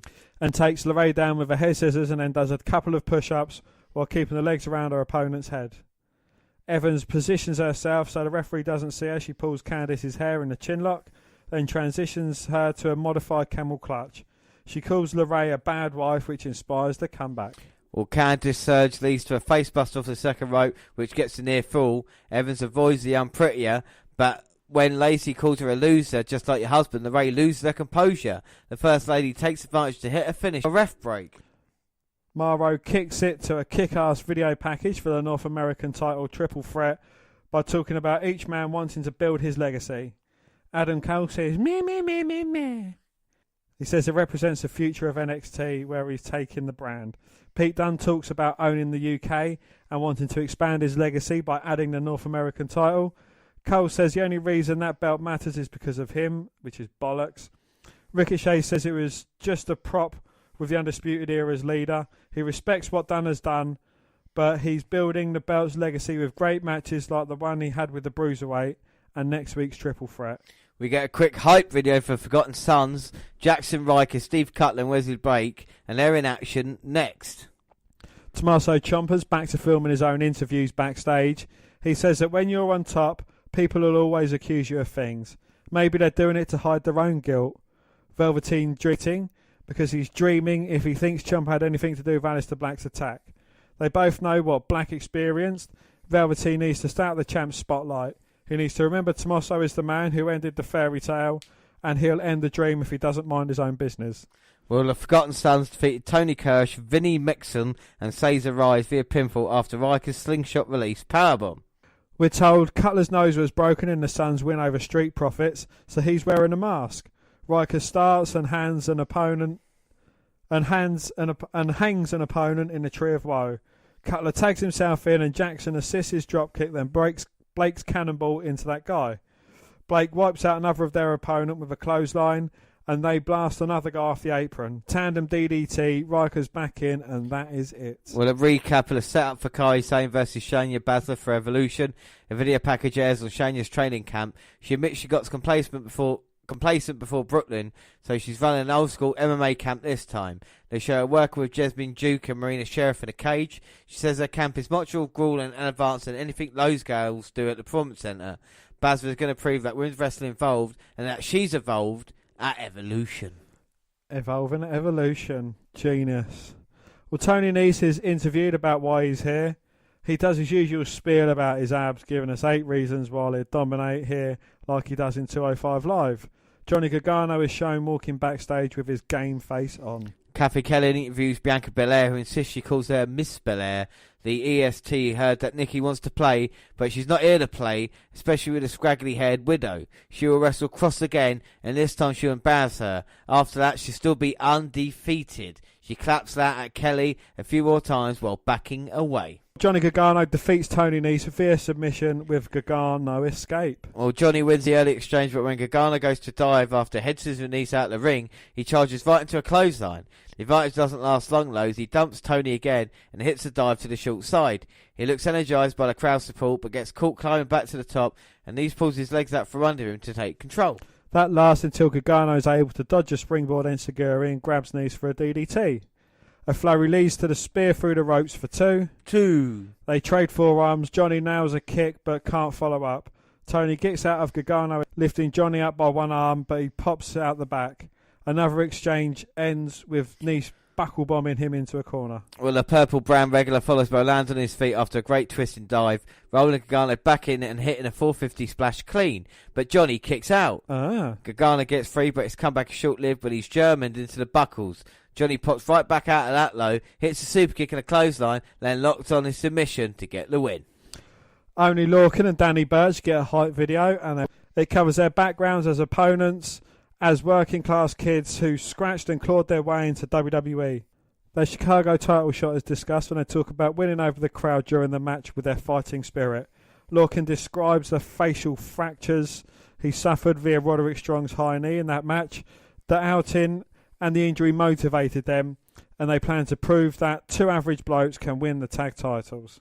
Well, next week we'll see Keith Lee versus Conor Reeves and the North American title triple threat. In 2 weeks it's Belair Cross 2 and Undisputed Era versus the War Raiders for the tag team titles. But right now it's retribution time because it's EC3 versus Lars Sullivan, and he's going to get the job done, son. Alright, I don't care what you think, Dan. EC3 is here, and NXT is EC3. He is the top 1%. He's going to prove everybody wrong. He is the future of NXT, and here he comes now. And he's not waiting. Here he comes. He's going to bring it to Lars Sullivan. Boom! And look at the huge right hands rocking the monster. This genetic freak doesn't know what he's stirred up in EC3. Big knee to the outside, and look how great Ethan Carter III looks. Come on, Lars. Bring it, bitch. And now the bell rings, and EC3 in complete control. Big boot to Lars Sullivan. Biggest mistake Lars Sullivan ever made was attacking EC3 from behind. Uh-oh.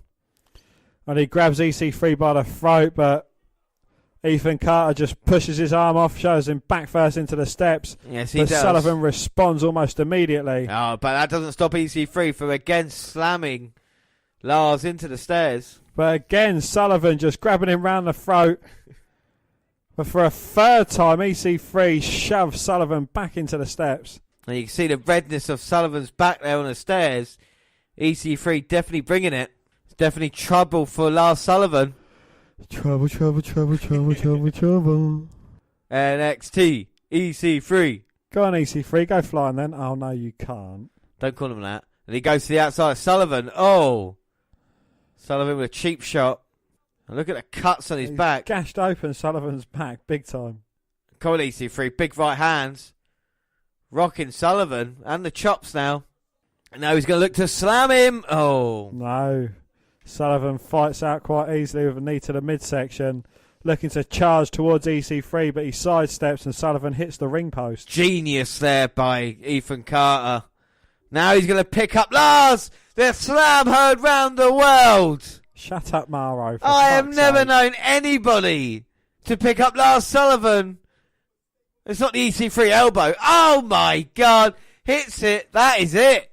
Goes for the cover. 1, 2. You don't even get a 2. Oh my God. Well, front face lock by EC3. Keep the big man done. Dominating Lars Sullivan in this match. You can't say he's not. I'm not quite sure if EC3 is actually black. Well, Lars Sullivan had just sent EC3 into the corner. Well, he's very well tanned. And he's in a bit of trouble now. Uh-oh, here comes Lars. Just throwing EC3 like he was a cruiserweight all the way across the ring. Comes charging in and this time catches him with a splash. Well, EC3 in a lot of trouble, but gets the elbow up to stop Lars Sullivan come running in. Now off the second, beautiful drop kick on the button. And now, can he? Yes, slams him down.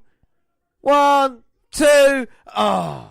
And Lars Sullivan with a very forceful kick out. Well, that won't scare EC3. And he's got the face of Lars. EC3 pound on Lars Sullivan. Here he comes running in now. Big boot to the face. He's going to go It looks again. like it's just pissing Lars Sullivan off. He just pops up, clotheslines EC3 down to the mat. Well, that's a shame, but EC3 can recover from this. Well, let's just hope EC3 doesn't have a freak accident. Well, he froze him there. And Sullivan now might have recovered from that. He's got EC3. Clubs away at the head of EC3. Well, referee should look at them. I don't know if those strikes are legal. What about their forearms? Well, going for it, and well, the size he is, they're 5 arms down, all right? Exactly, still a legal strike. And EC3 now needs the love and support of the crowd to get him back into this one.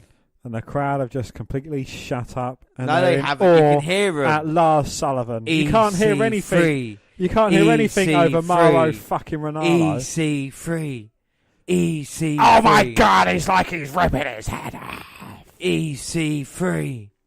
LS1. Well, he goes on the go behind, and he's going to German suplex Lars. Oh. No, he just gets an elbow in his face for his troubles. Oh, but turns around. Oh my God.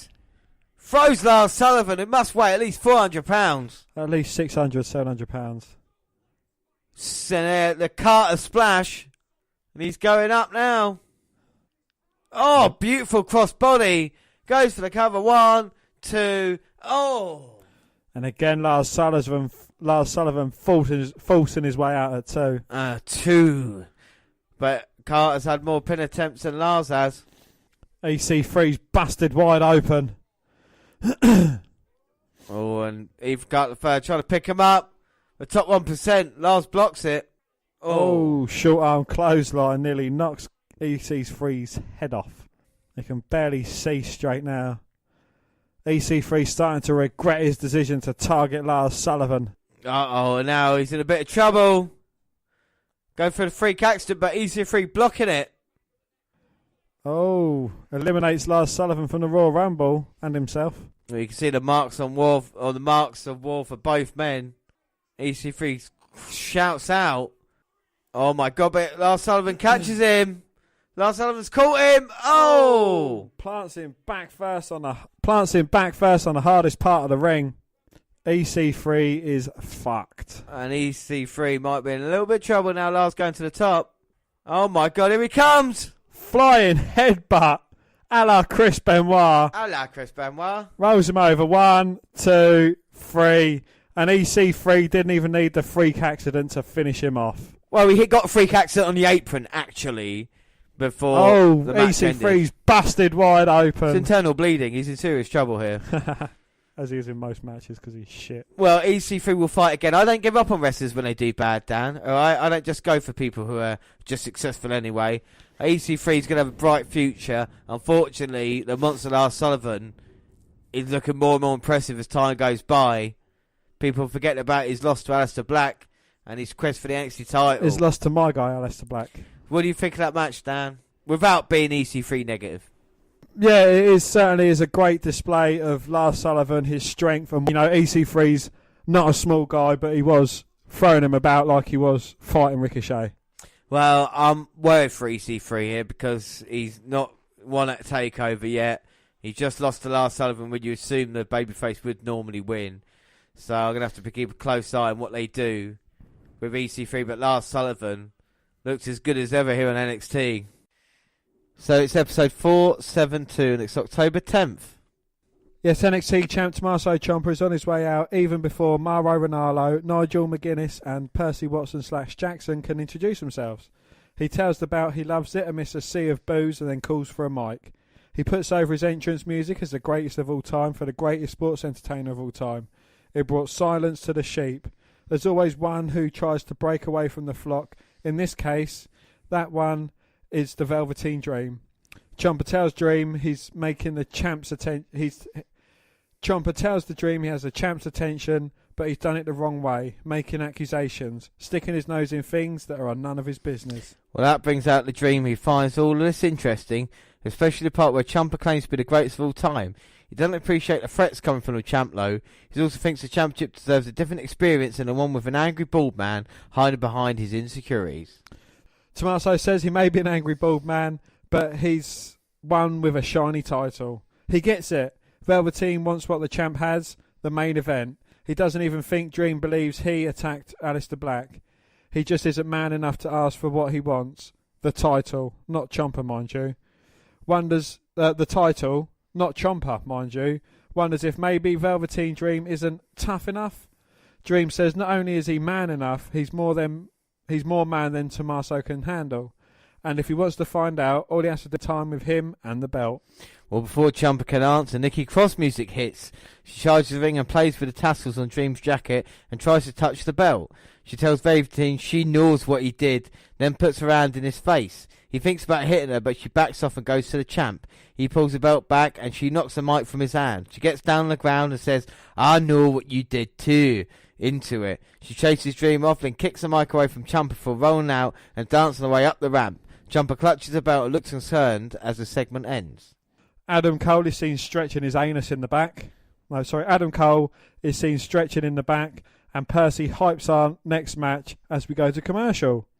Pete Dunne is taping his wrists when we come back, and it's time for our first match. Keith Lee defeated Conor Reeves via pinfall following a supernova.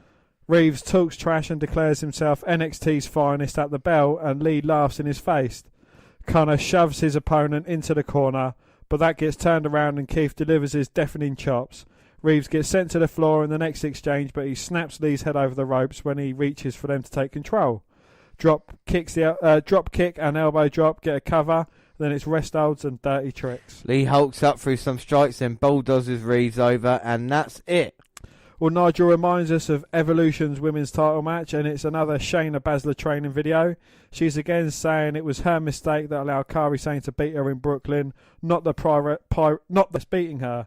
The really frustrating thing is uneducated fans think Sane really beat her. That makes her so pissed. Well, the media catch up with Kairi outside the building. She's so excited to be going to Evolution, and she's not worried about Shanya's new training regimen. She will beat her again on October 28th. An interviewer catches up with General Manager William Regal, and he's asked about Ciampa and Dream accusing each other, and he's not willing to give any information about his investigation. He knows he needs answers, and Nikki says she has them. So? Well, Cassius Ohno, who's waiting outside of Eagle's office, he wants an update of what they talked about last time, a match against the GM's shiny new toy. Regal doesn't answer him, which prompts an angry promo from Ohno about the GM's bromance with his new signee. Regal heads into his office without giving KO what he wants, and Cross walks up to tell Cassius that she knows what he did too. After a hype video recapping the Undisputed Era / War Raiders story, we're reminded the NXT tag title is part of a co-main event next week with Cross versus Bianca Belair. But right now it's your North American title on the line, and it's Ricochet versus Pete Dunne versus Adam Cole, baby. You can hear the Adam Cole chants in the crowd. I can't. I can only hear one and only in Bruiserweight. Well, what a match it was last time out between Pete Dunne and Ricochet, and with Adam Cole chucked into the equation, surely it's going to be better. Well, don't call me Shirley, but Adam Cole being in the match just spoils it. Well, wait a minute, this might help you out, because they've just both turned to Adam Cole, and they're beating him down now. They're throwing each other away so they can beat on Adam Cole.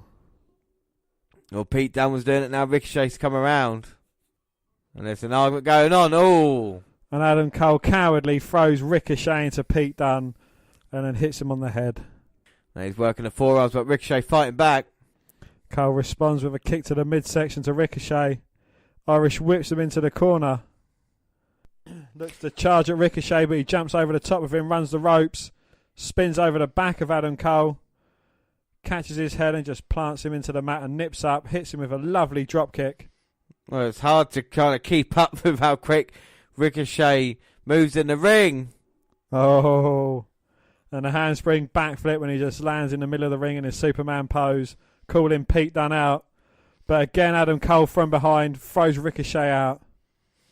It's Pete Dunne, and he said he wants some with Pete Dunne. Collar elbow tie-up, throws him on the ropes, and Dunne with a leapfrog, ducks down again. And just runs through Adam Cole with a big clothesline. Now Ricochet and Pete Dunne staring at each other. Saying, let's finish what we started the other week. And like two great competitors, they want to find out who the better man is. And Pete Dunne's got hold of that draw again. Drops Ricochet to the mat and again working on that wrist. Well, that wouldn't have recovered in a couple of weeks since. And Pete Dunne knows that as Ricochet squirrels his way out. That's lovely by Dunne trying to get out of it. Nipping up, trying to move out of the way. Ricochet turns it into an arm drag takedown, but Pete Dunne turns his into an headlock takedown. Ricochet backflipping, trying to exchange kicks, nipping up. Well, that is fantastic from both men. Adam Cole tries charging him from behind, drop toe hold, takes him out. And now Dunne's got the legs of Cole. Wrenches his arms behind the back. Ricochet's just watching and admiring the torture on Adam Cole. Oh no, he's holding him, and here comes Ricochet. Oh! Boom, sliding in, kicking him in the head. As Pete Dunne just stamps on the back of his knees. And that puts Adam Cole out for about 5 weeks. Well, your favourite Pete Dunne teaming up. Oh! Ricochet went off at the hand. And Pete Dunne just clocks him with a hand of his own and just shrugs it, saying, well, here's a match, mate. I think the fans respect that as well as they chant Bruiserweight. And they've got hold of Ricochet. And now Pete Dunne just taking down Ricochet. Work over the arm. And like I said, Adam Cole is going to be clever and recover on the outside. Just let these two men tear each other apart. Come in and pick the pieces. Or now ripping the fingers back. Manipulating that wrist as only Pete Dunne can. He's got him tied up in a hammerlock now. Again, stomping on the side of the head. Making Ricochet worry about his arms and then just stomping the crap out of his head. And then just kicking away. Got hold of the arm again.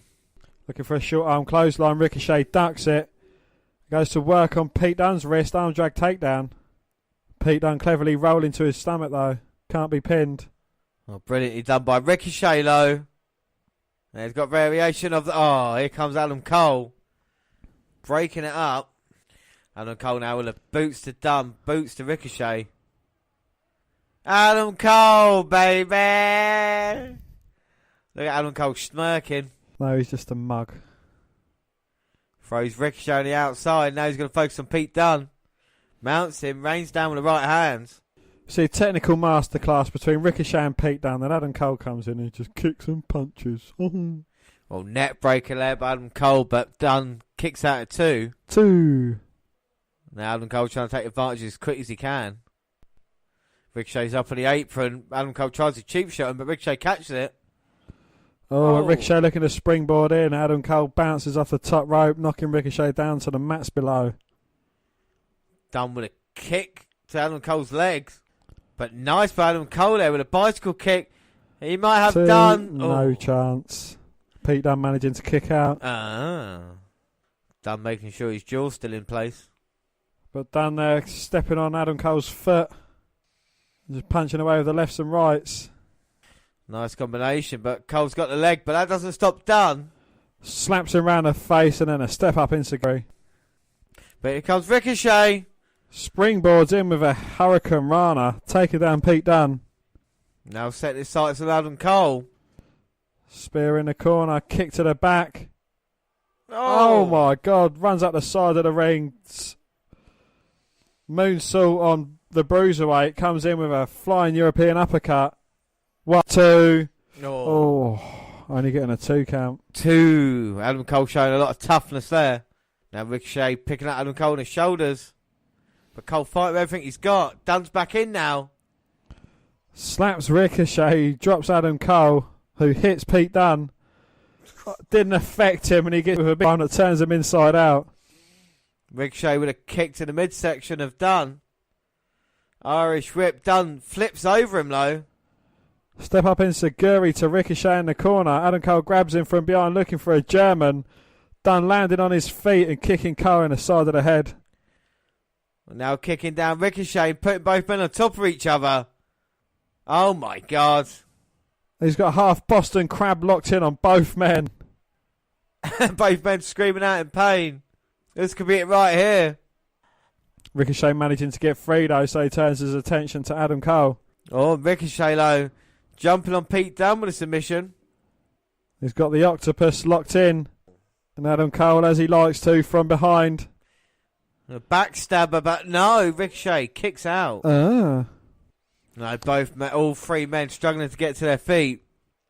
And just exchanging big forearms with each other.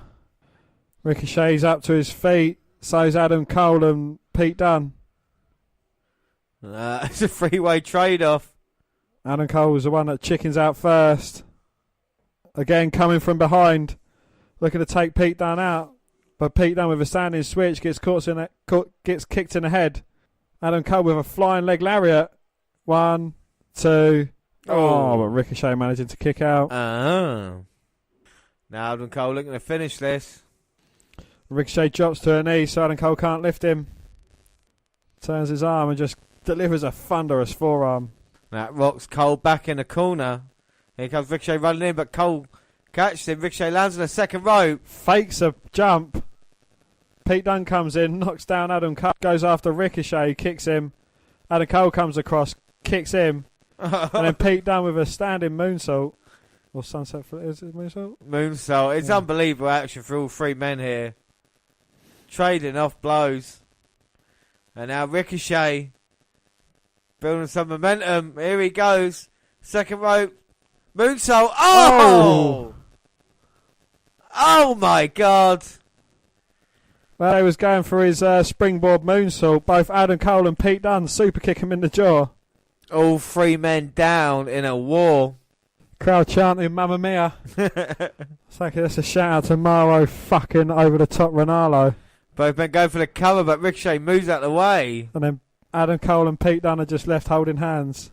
And Adam Cole might be the wrong part of town. He gets a death stare from Pete Dunne. And Pete Dunne won't back down, but now there's Adam Cole, to his credit.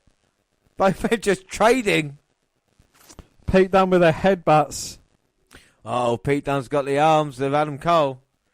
And then just kicks him across the head. But Cole like the typical wuss rolling out of town. Well, he can't be pinned on the outside. It's clever by Cole. It's genius by Cole. He caught Pete Dunne and DDT'd him on the apron.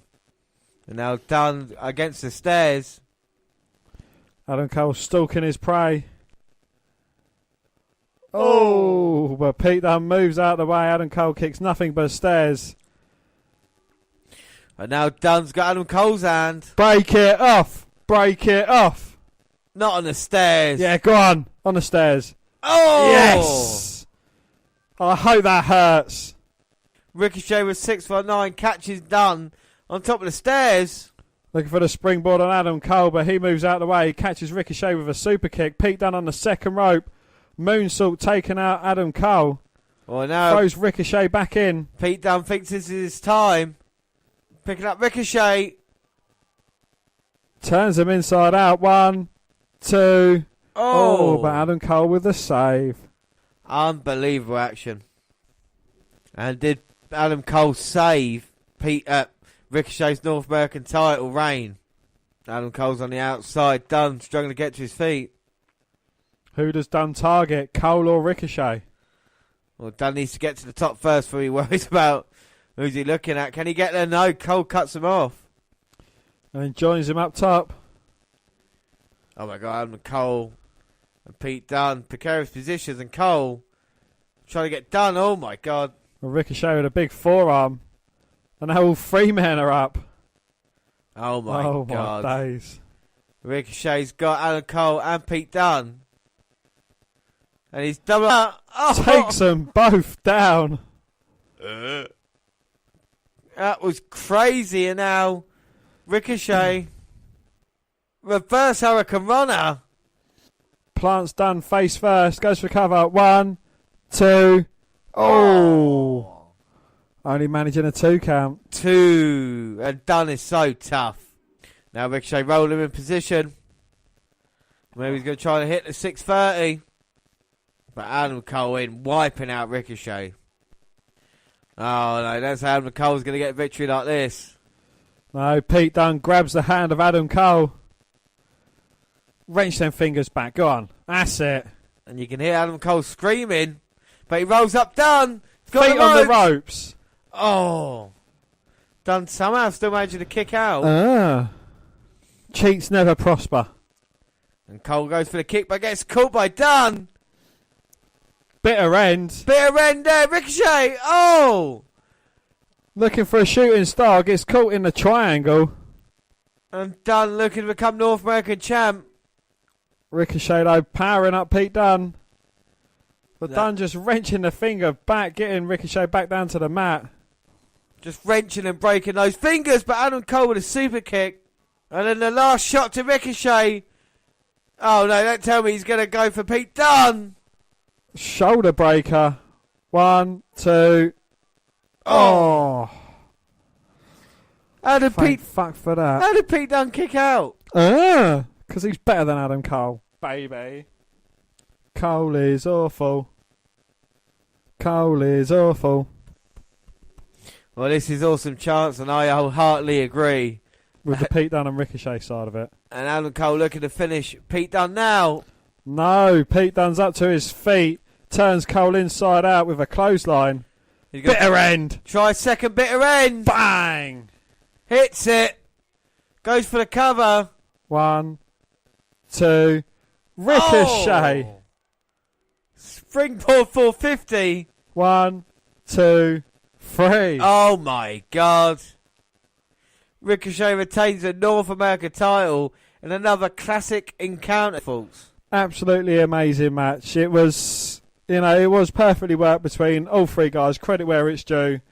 Even though Adam Cole's the least talented out of probably anyone on the NXT roster, he did pull in a shift in this match. I mean, what a match it was. And Adam Cole has brought it yet again. And so has Ricochet and Pete Dunne. But tonight, Ricochet stands tall. But I feel if these three men were involved together again, it might not be this come.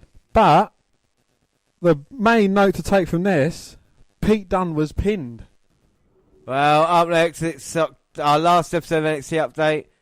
From NXT Update, it's episode 473, October 17th. We start off with the NXT Tag Team titles on the line. The War Raiders finally getting their chance against the Undisputed Era, Roderick Strong, Kyle O'Reilly. Handsome Kyle O'Reilly. Dan, who are you favouring in this one?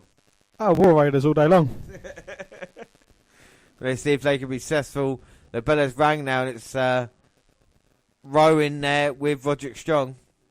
But we all know once the War Raiders get an upper hand, look like they're going to win it, a member of the Undeserving Era will come out and will interrupt the match and will get a DQ. Well, we'll see what happens. I mean, the War Raiders have been chasing after this opportunity for a while now.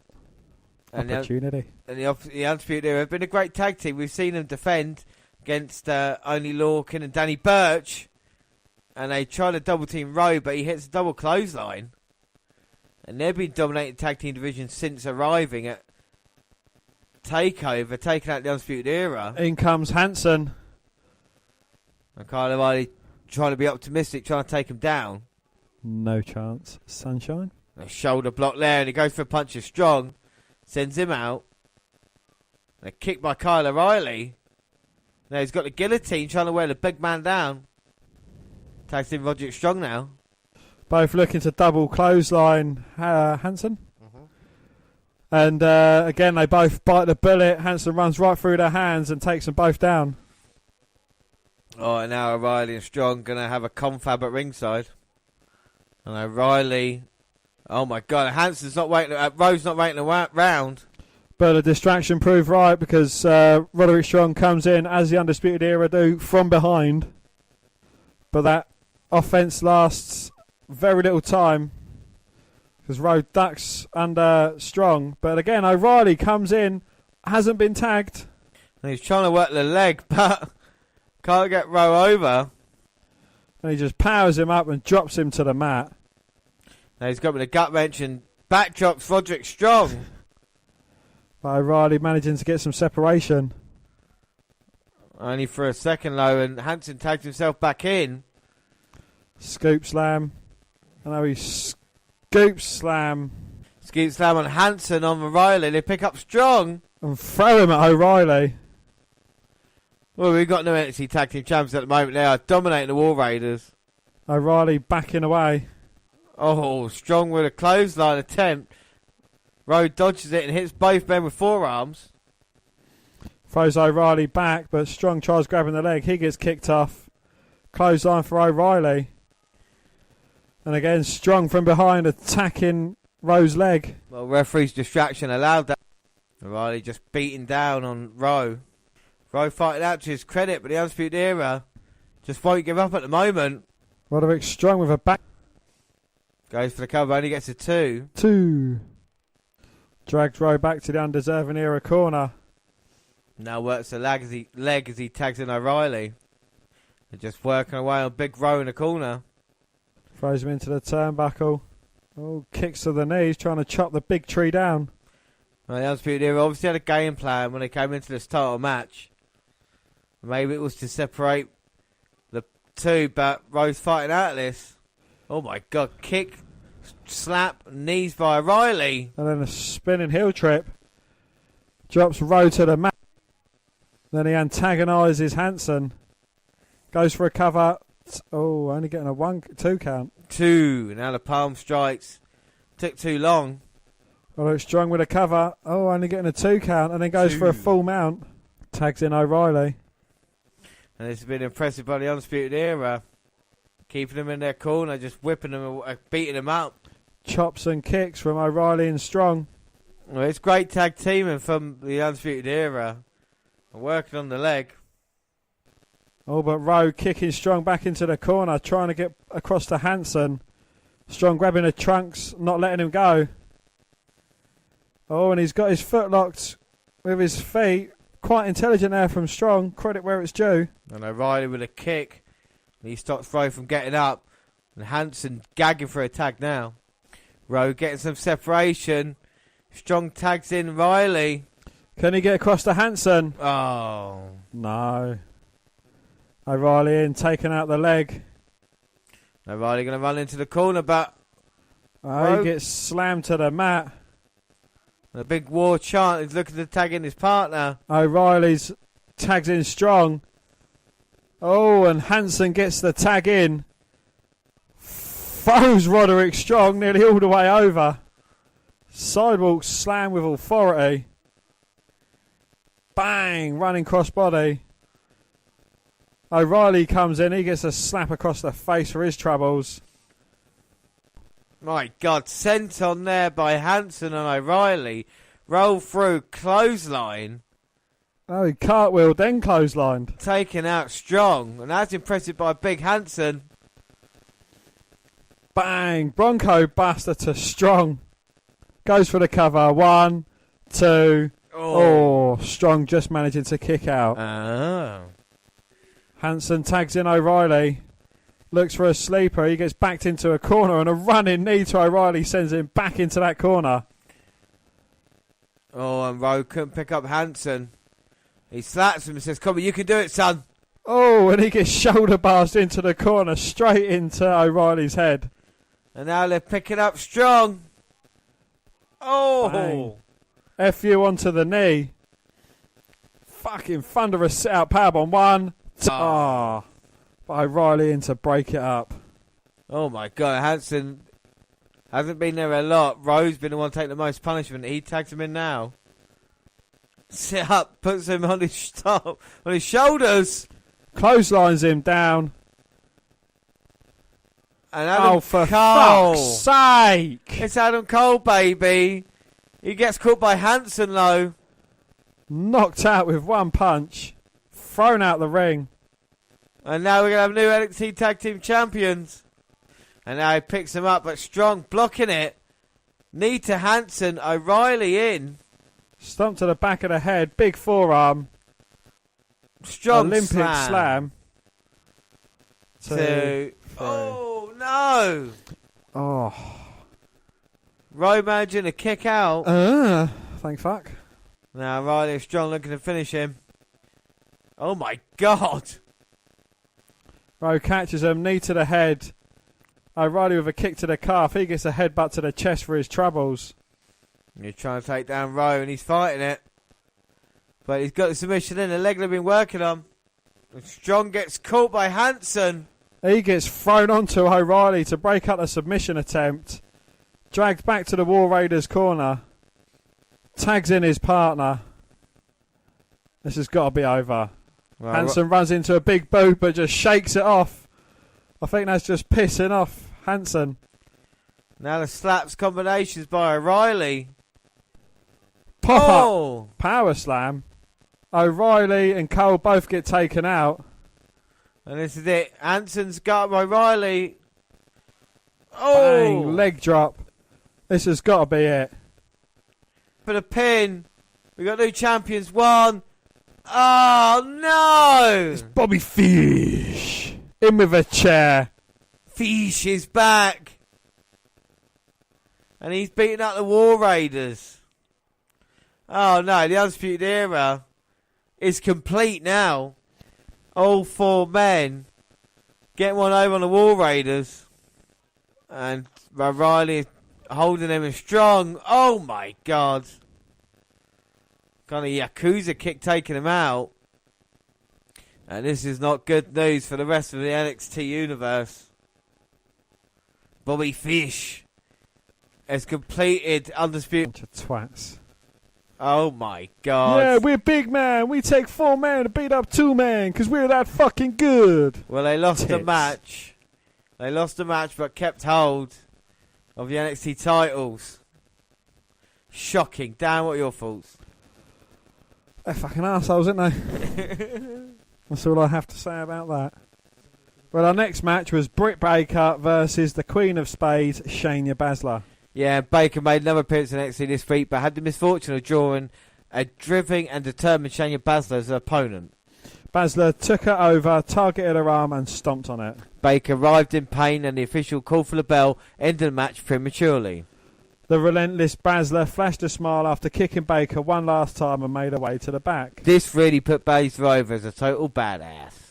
Funny because Baszler has always been far more intimidating as challenger than a champion. While she chased Ember Moon, she was one of the most dangerous wrestlers on the roster. When she finally became champion, she backed off a bit, losing a killer edge and allowing Kairi Sane to wrestle the title away from her in Brooklyn, New York. Now back in the role of challenger, she's the Queen of Space fans were so compelled by initially. And up next is Oney Lorcan and Danny Burch versus Tian Bing and Rocky Well, T and Bing and Rocky may be members of the W Performance Centre, learning their craft in hopes of one day starring for the company, but they ran into a buzzsaw in the form of Oni Lorcan and Danny Burch Wednesday night. The double tough Brett and his partner obliterated the competition before pinning Bing with a double team high elevation implant DDT. There was not much to this one, nor should there be. It was exactly the one-sided arse kicking it needed to be, and help establish Lorcan and Burch as one of the most unstoppable forces of the tag team division. Well, hopefully this renewed push earns them another shot at the Undeserving Era's titles, and they beat them, and the Undeserving Era just crumble off into the background and never to be seen again. Brother. Well, up next it's the main event, and it's Bianca Belair going against Nikki Cross. Well, we see Nikki rocking back and forth, and Belair just waiting for her. Now here comes Nikki running out, jumping all over her. And Nikki Cross is crazy, but Bianca Belair not backing down. Both women just clubbing away at each other.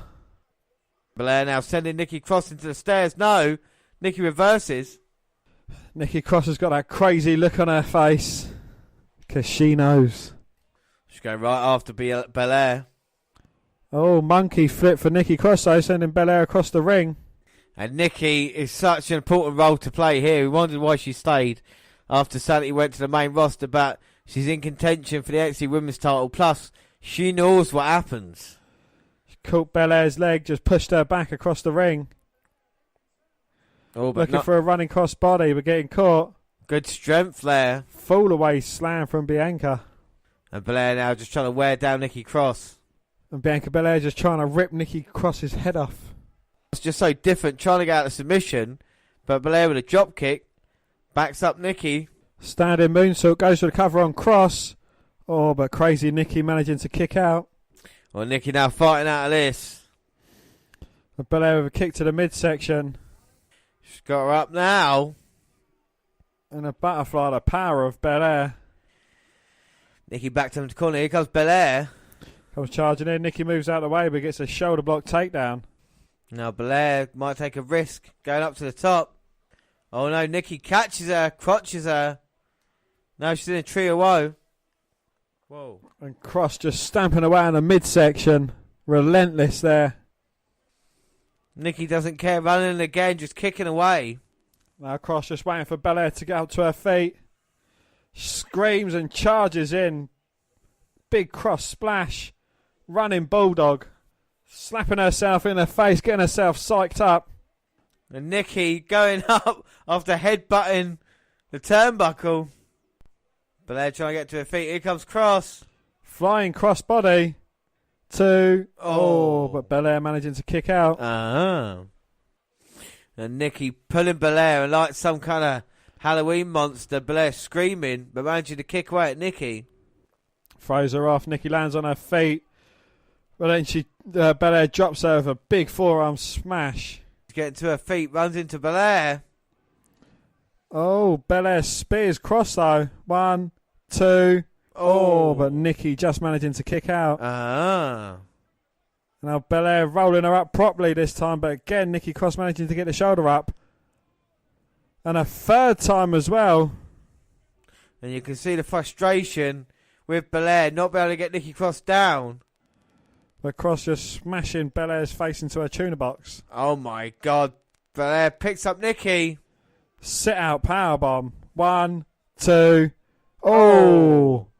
But again, Cross managing to kick out. And Belair beside herself. Well, what's it going to take to put down Nikki Cross? She's twisted up the hair. She's ready for action. And she's telling Nikki to stay down. Nikki Cross looks aroused. Oh my God, gets slapped. Puts on a top rope. And now presses her up impressively. Gorilla press, slam. And now look at this. Squatting with Nikki in her arms. But Nikki fighting back. Oh, manages to jump down the back. Jumps on the back of Belair. She's got the sleep hold. Picks her down. Bang. Plants Belair. 1, 2. Oh. And I don't know how Belair still get the shoulder up. At 2. 2. And the face of Nikki. She's going to finish it now. Well, she's not a happy camper. Off the top, but oh my God, whipped by that hair. And surely that's disqualification. Well, don't call me Shirley, but that definitely should be cause for a disqualification. Come on, ref, do something about it. And Belair going up. Oh, Nikki stopping her. Cross getting up, meeting her with some big forearms. Now, how the hell is Nikki managing to do this? Both women down. What a war it's been. What a war it's been. And, oh, the lights have gone out. What's going on? We've got power cut. What's happened? Oh! Aleister Black. Well, if that music is right, that means Ali B is going to be in the building. He's sat in the middle of the ring because, James, there's one thing about Aleister Black. He sits where he wants. Well, Nikki Cross has said that she knows, and Ali B... Watch this. I love this. is the man that got attacked, and look at Nikki. Holy shit chance. And look at Nikki happy.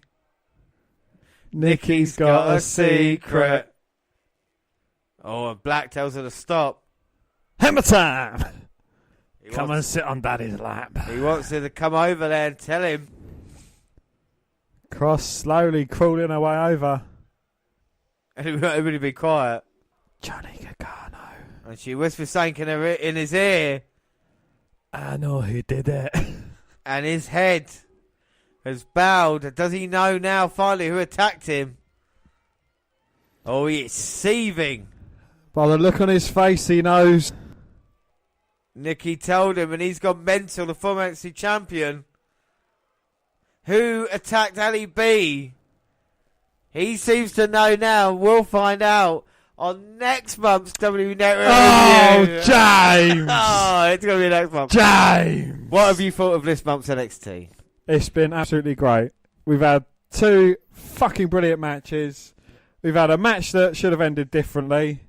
And, you know, we've kind of unravelled the full story of what Nikki Cross knows, who attacked Ali B, and hopefully next week we should get the end result. Yeah, and 2 match of the year candidates in not only Ricochet versus Pete Dunne, but Ricochet, Pete Dunne, and Adam Cole with Bobby Fish back in the fold now as well. Not being controversial, but I think the first match, Ricochet versus Pete Dunne 1-on-1, was the better match. I would probably agree with you there. I would love to see a clean finish for that. At least we got a clean finish in the triple threat match, but there's so much, good stuff going on at the moment in WWE. Like so, with NXT 205 Live's been great this month. We've got the start of the WWE NXT UK show, which we'll be bringing you next week in a UK special, and a Crucian pay-per-view coming up where we're going to have Baszler and Kairi Sane fighting over the NXT title. Anything else to add for this month? No, it's been a very entertaining month for wrestling. Yeah, it really has. It really has.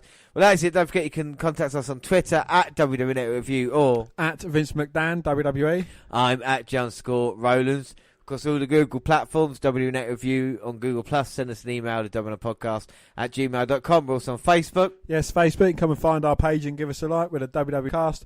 Or you can come and find me and add me as a friend. I am Vince McDan. Subscribe to our YouTube channel, WWE Network Review Podcast there. Clips go up. Clips are on YouTube and podcasts at the same time. We do other places like SoundCloud. On your phone. Also, we're in a new place. Yes, we're just setting up an Instagram account where we'll be posting all of our pictures that we've taken from our live events in the UK. And we'll be posting our podcast there as well. You can follow us, the WNR podcast, the WNR_podcast. You can listen to our podcast as well on Spreaker Radio. We've got live shows coming in November. Stitcher Radio and iTunes, where you can download, subscribe, rate and review there. But that is it. I have been James Rowlands, and as always joined by Dan White. Thanks for listening, everybody, and bye. Bye.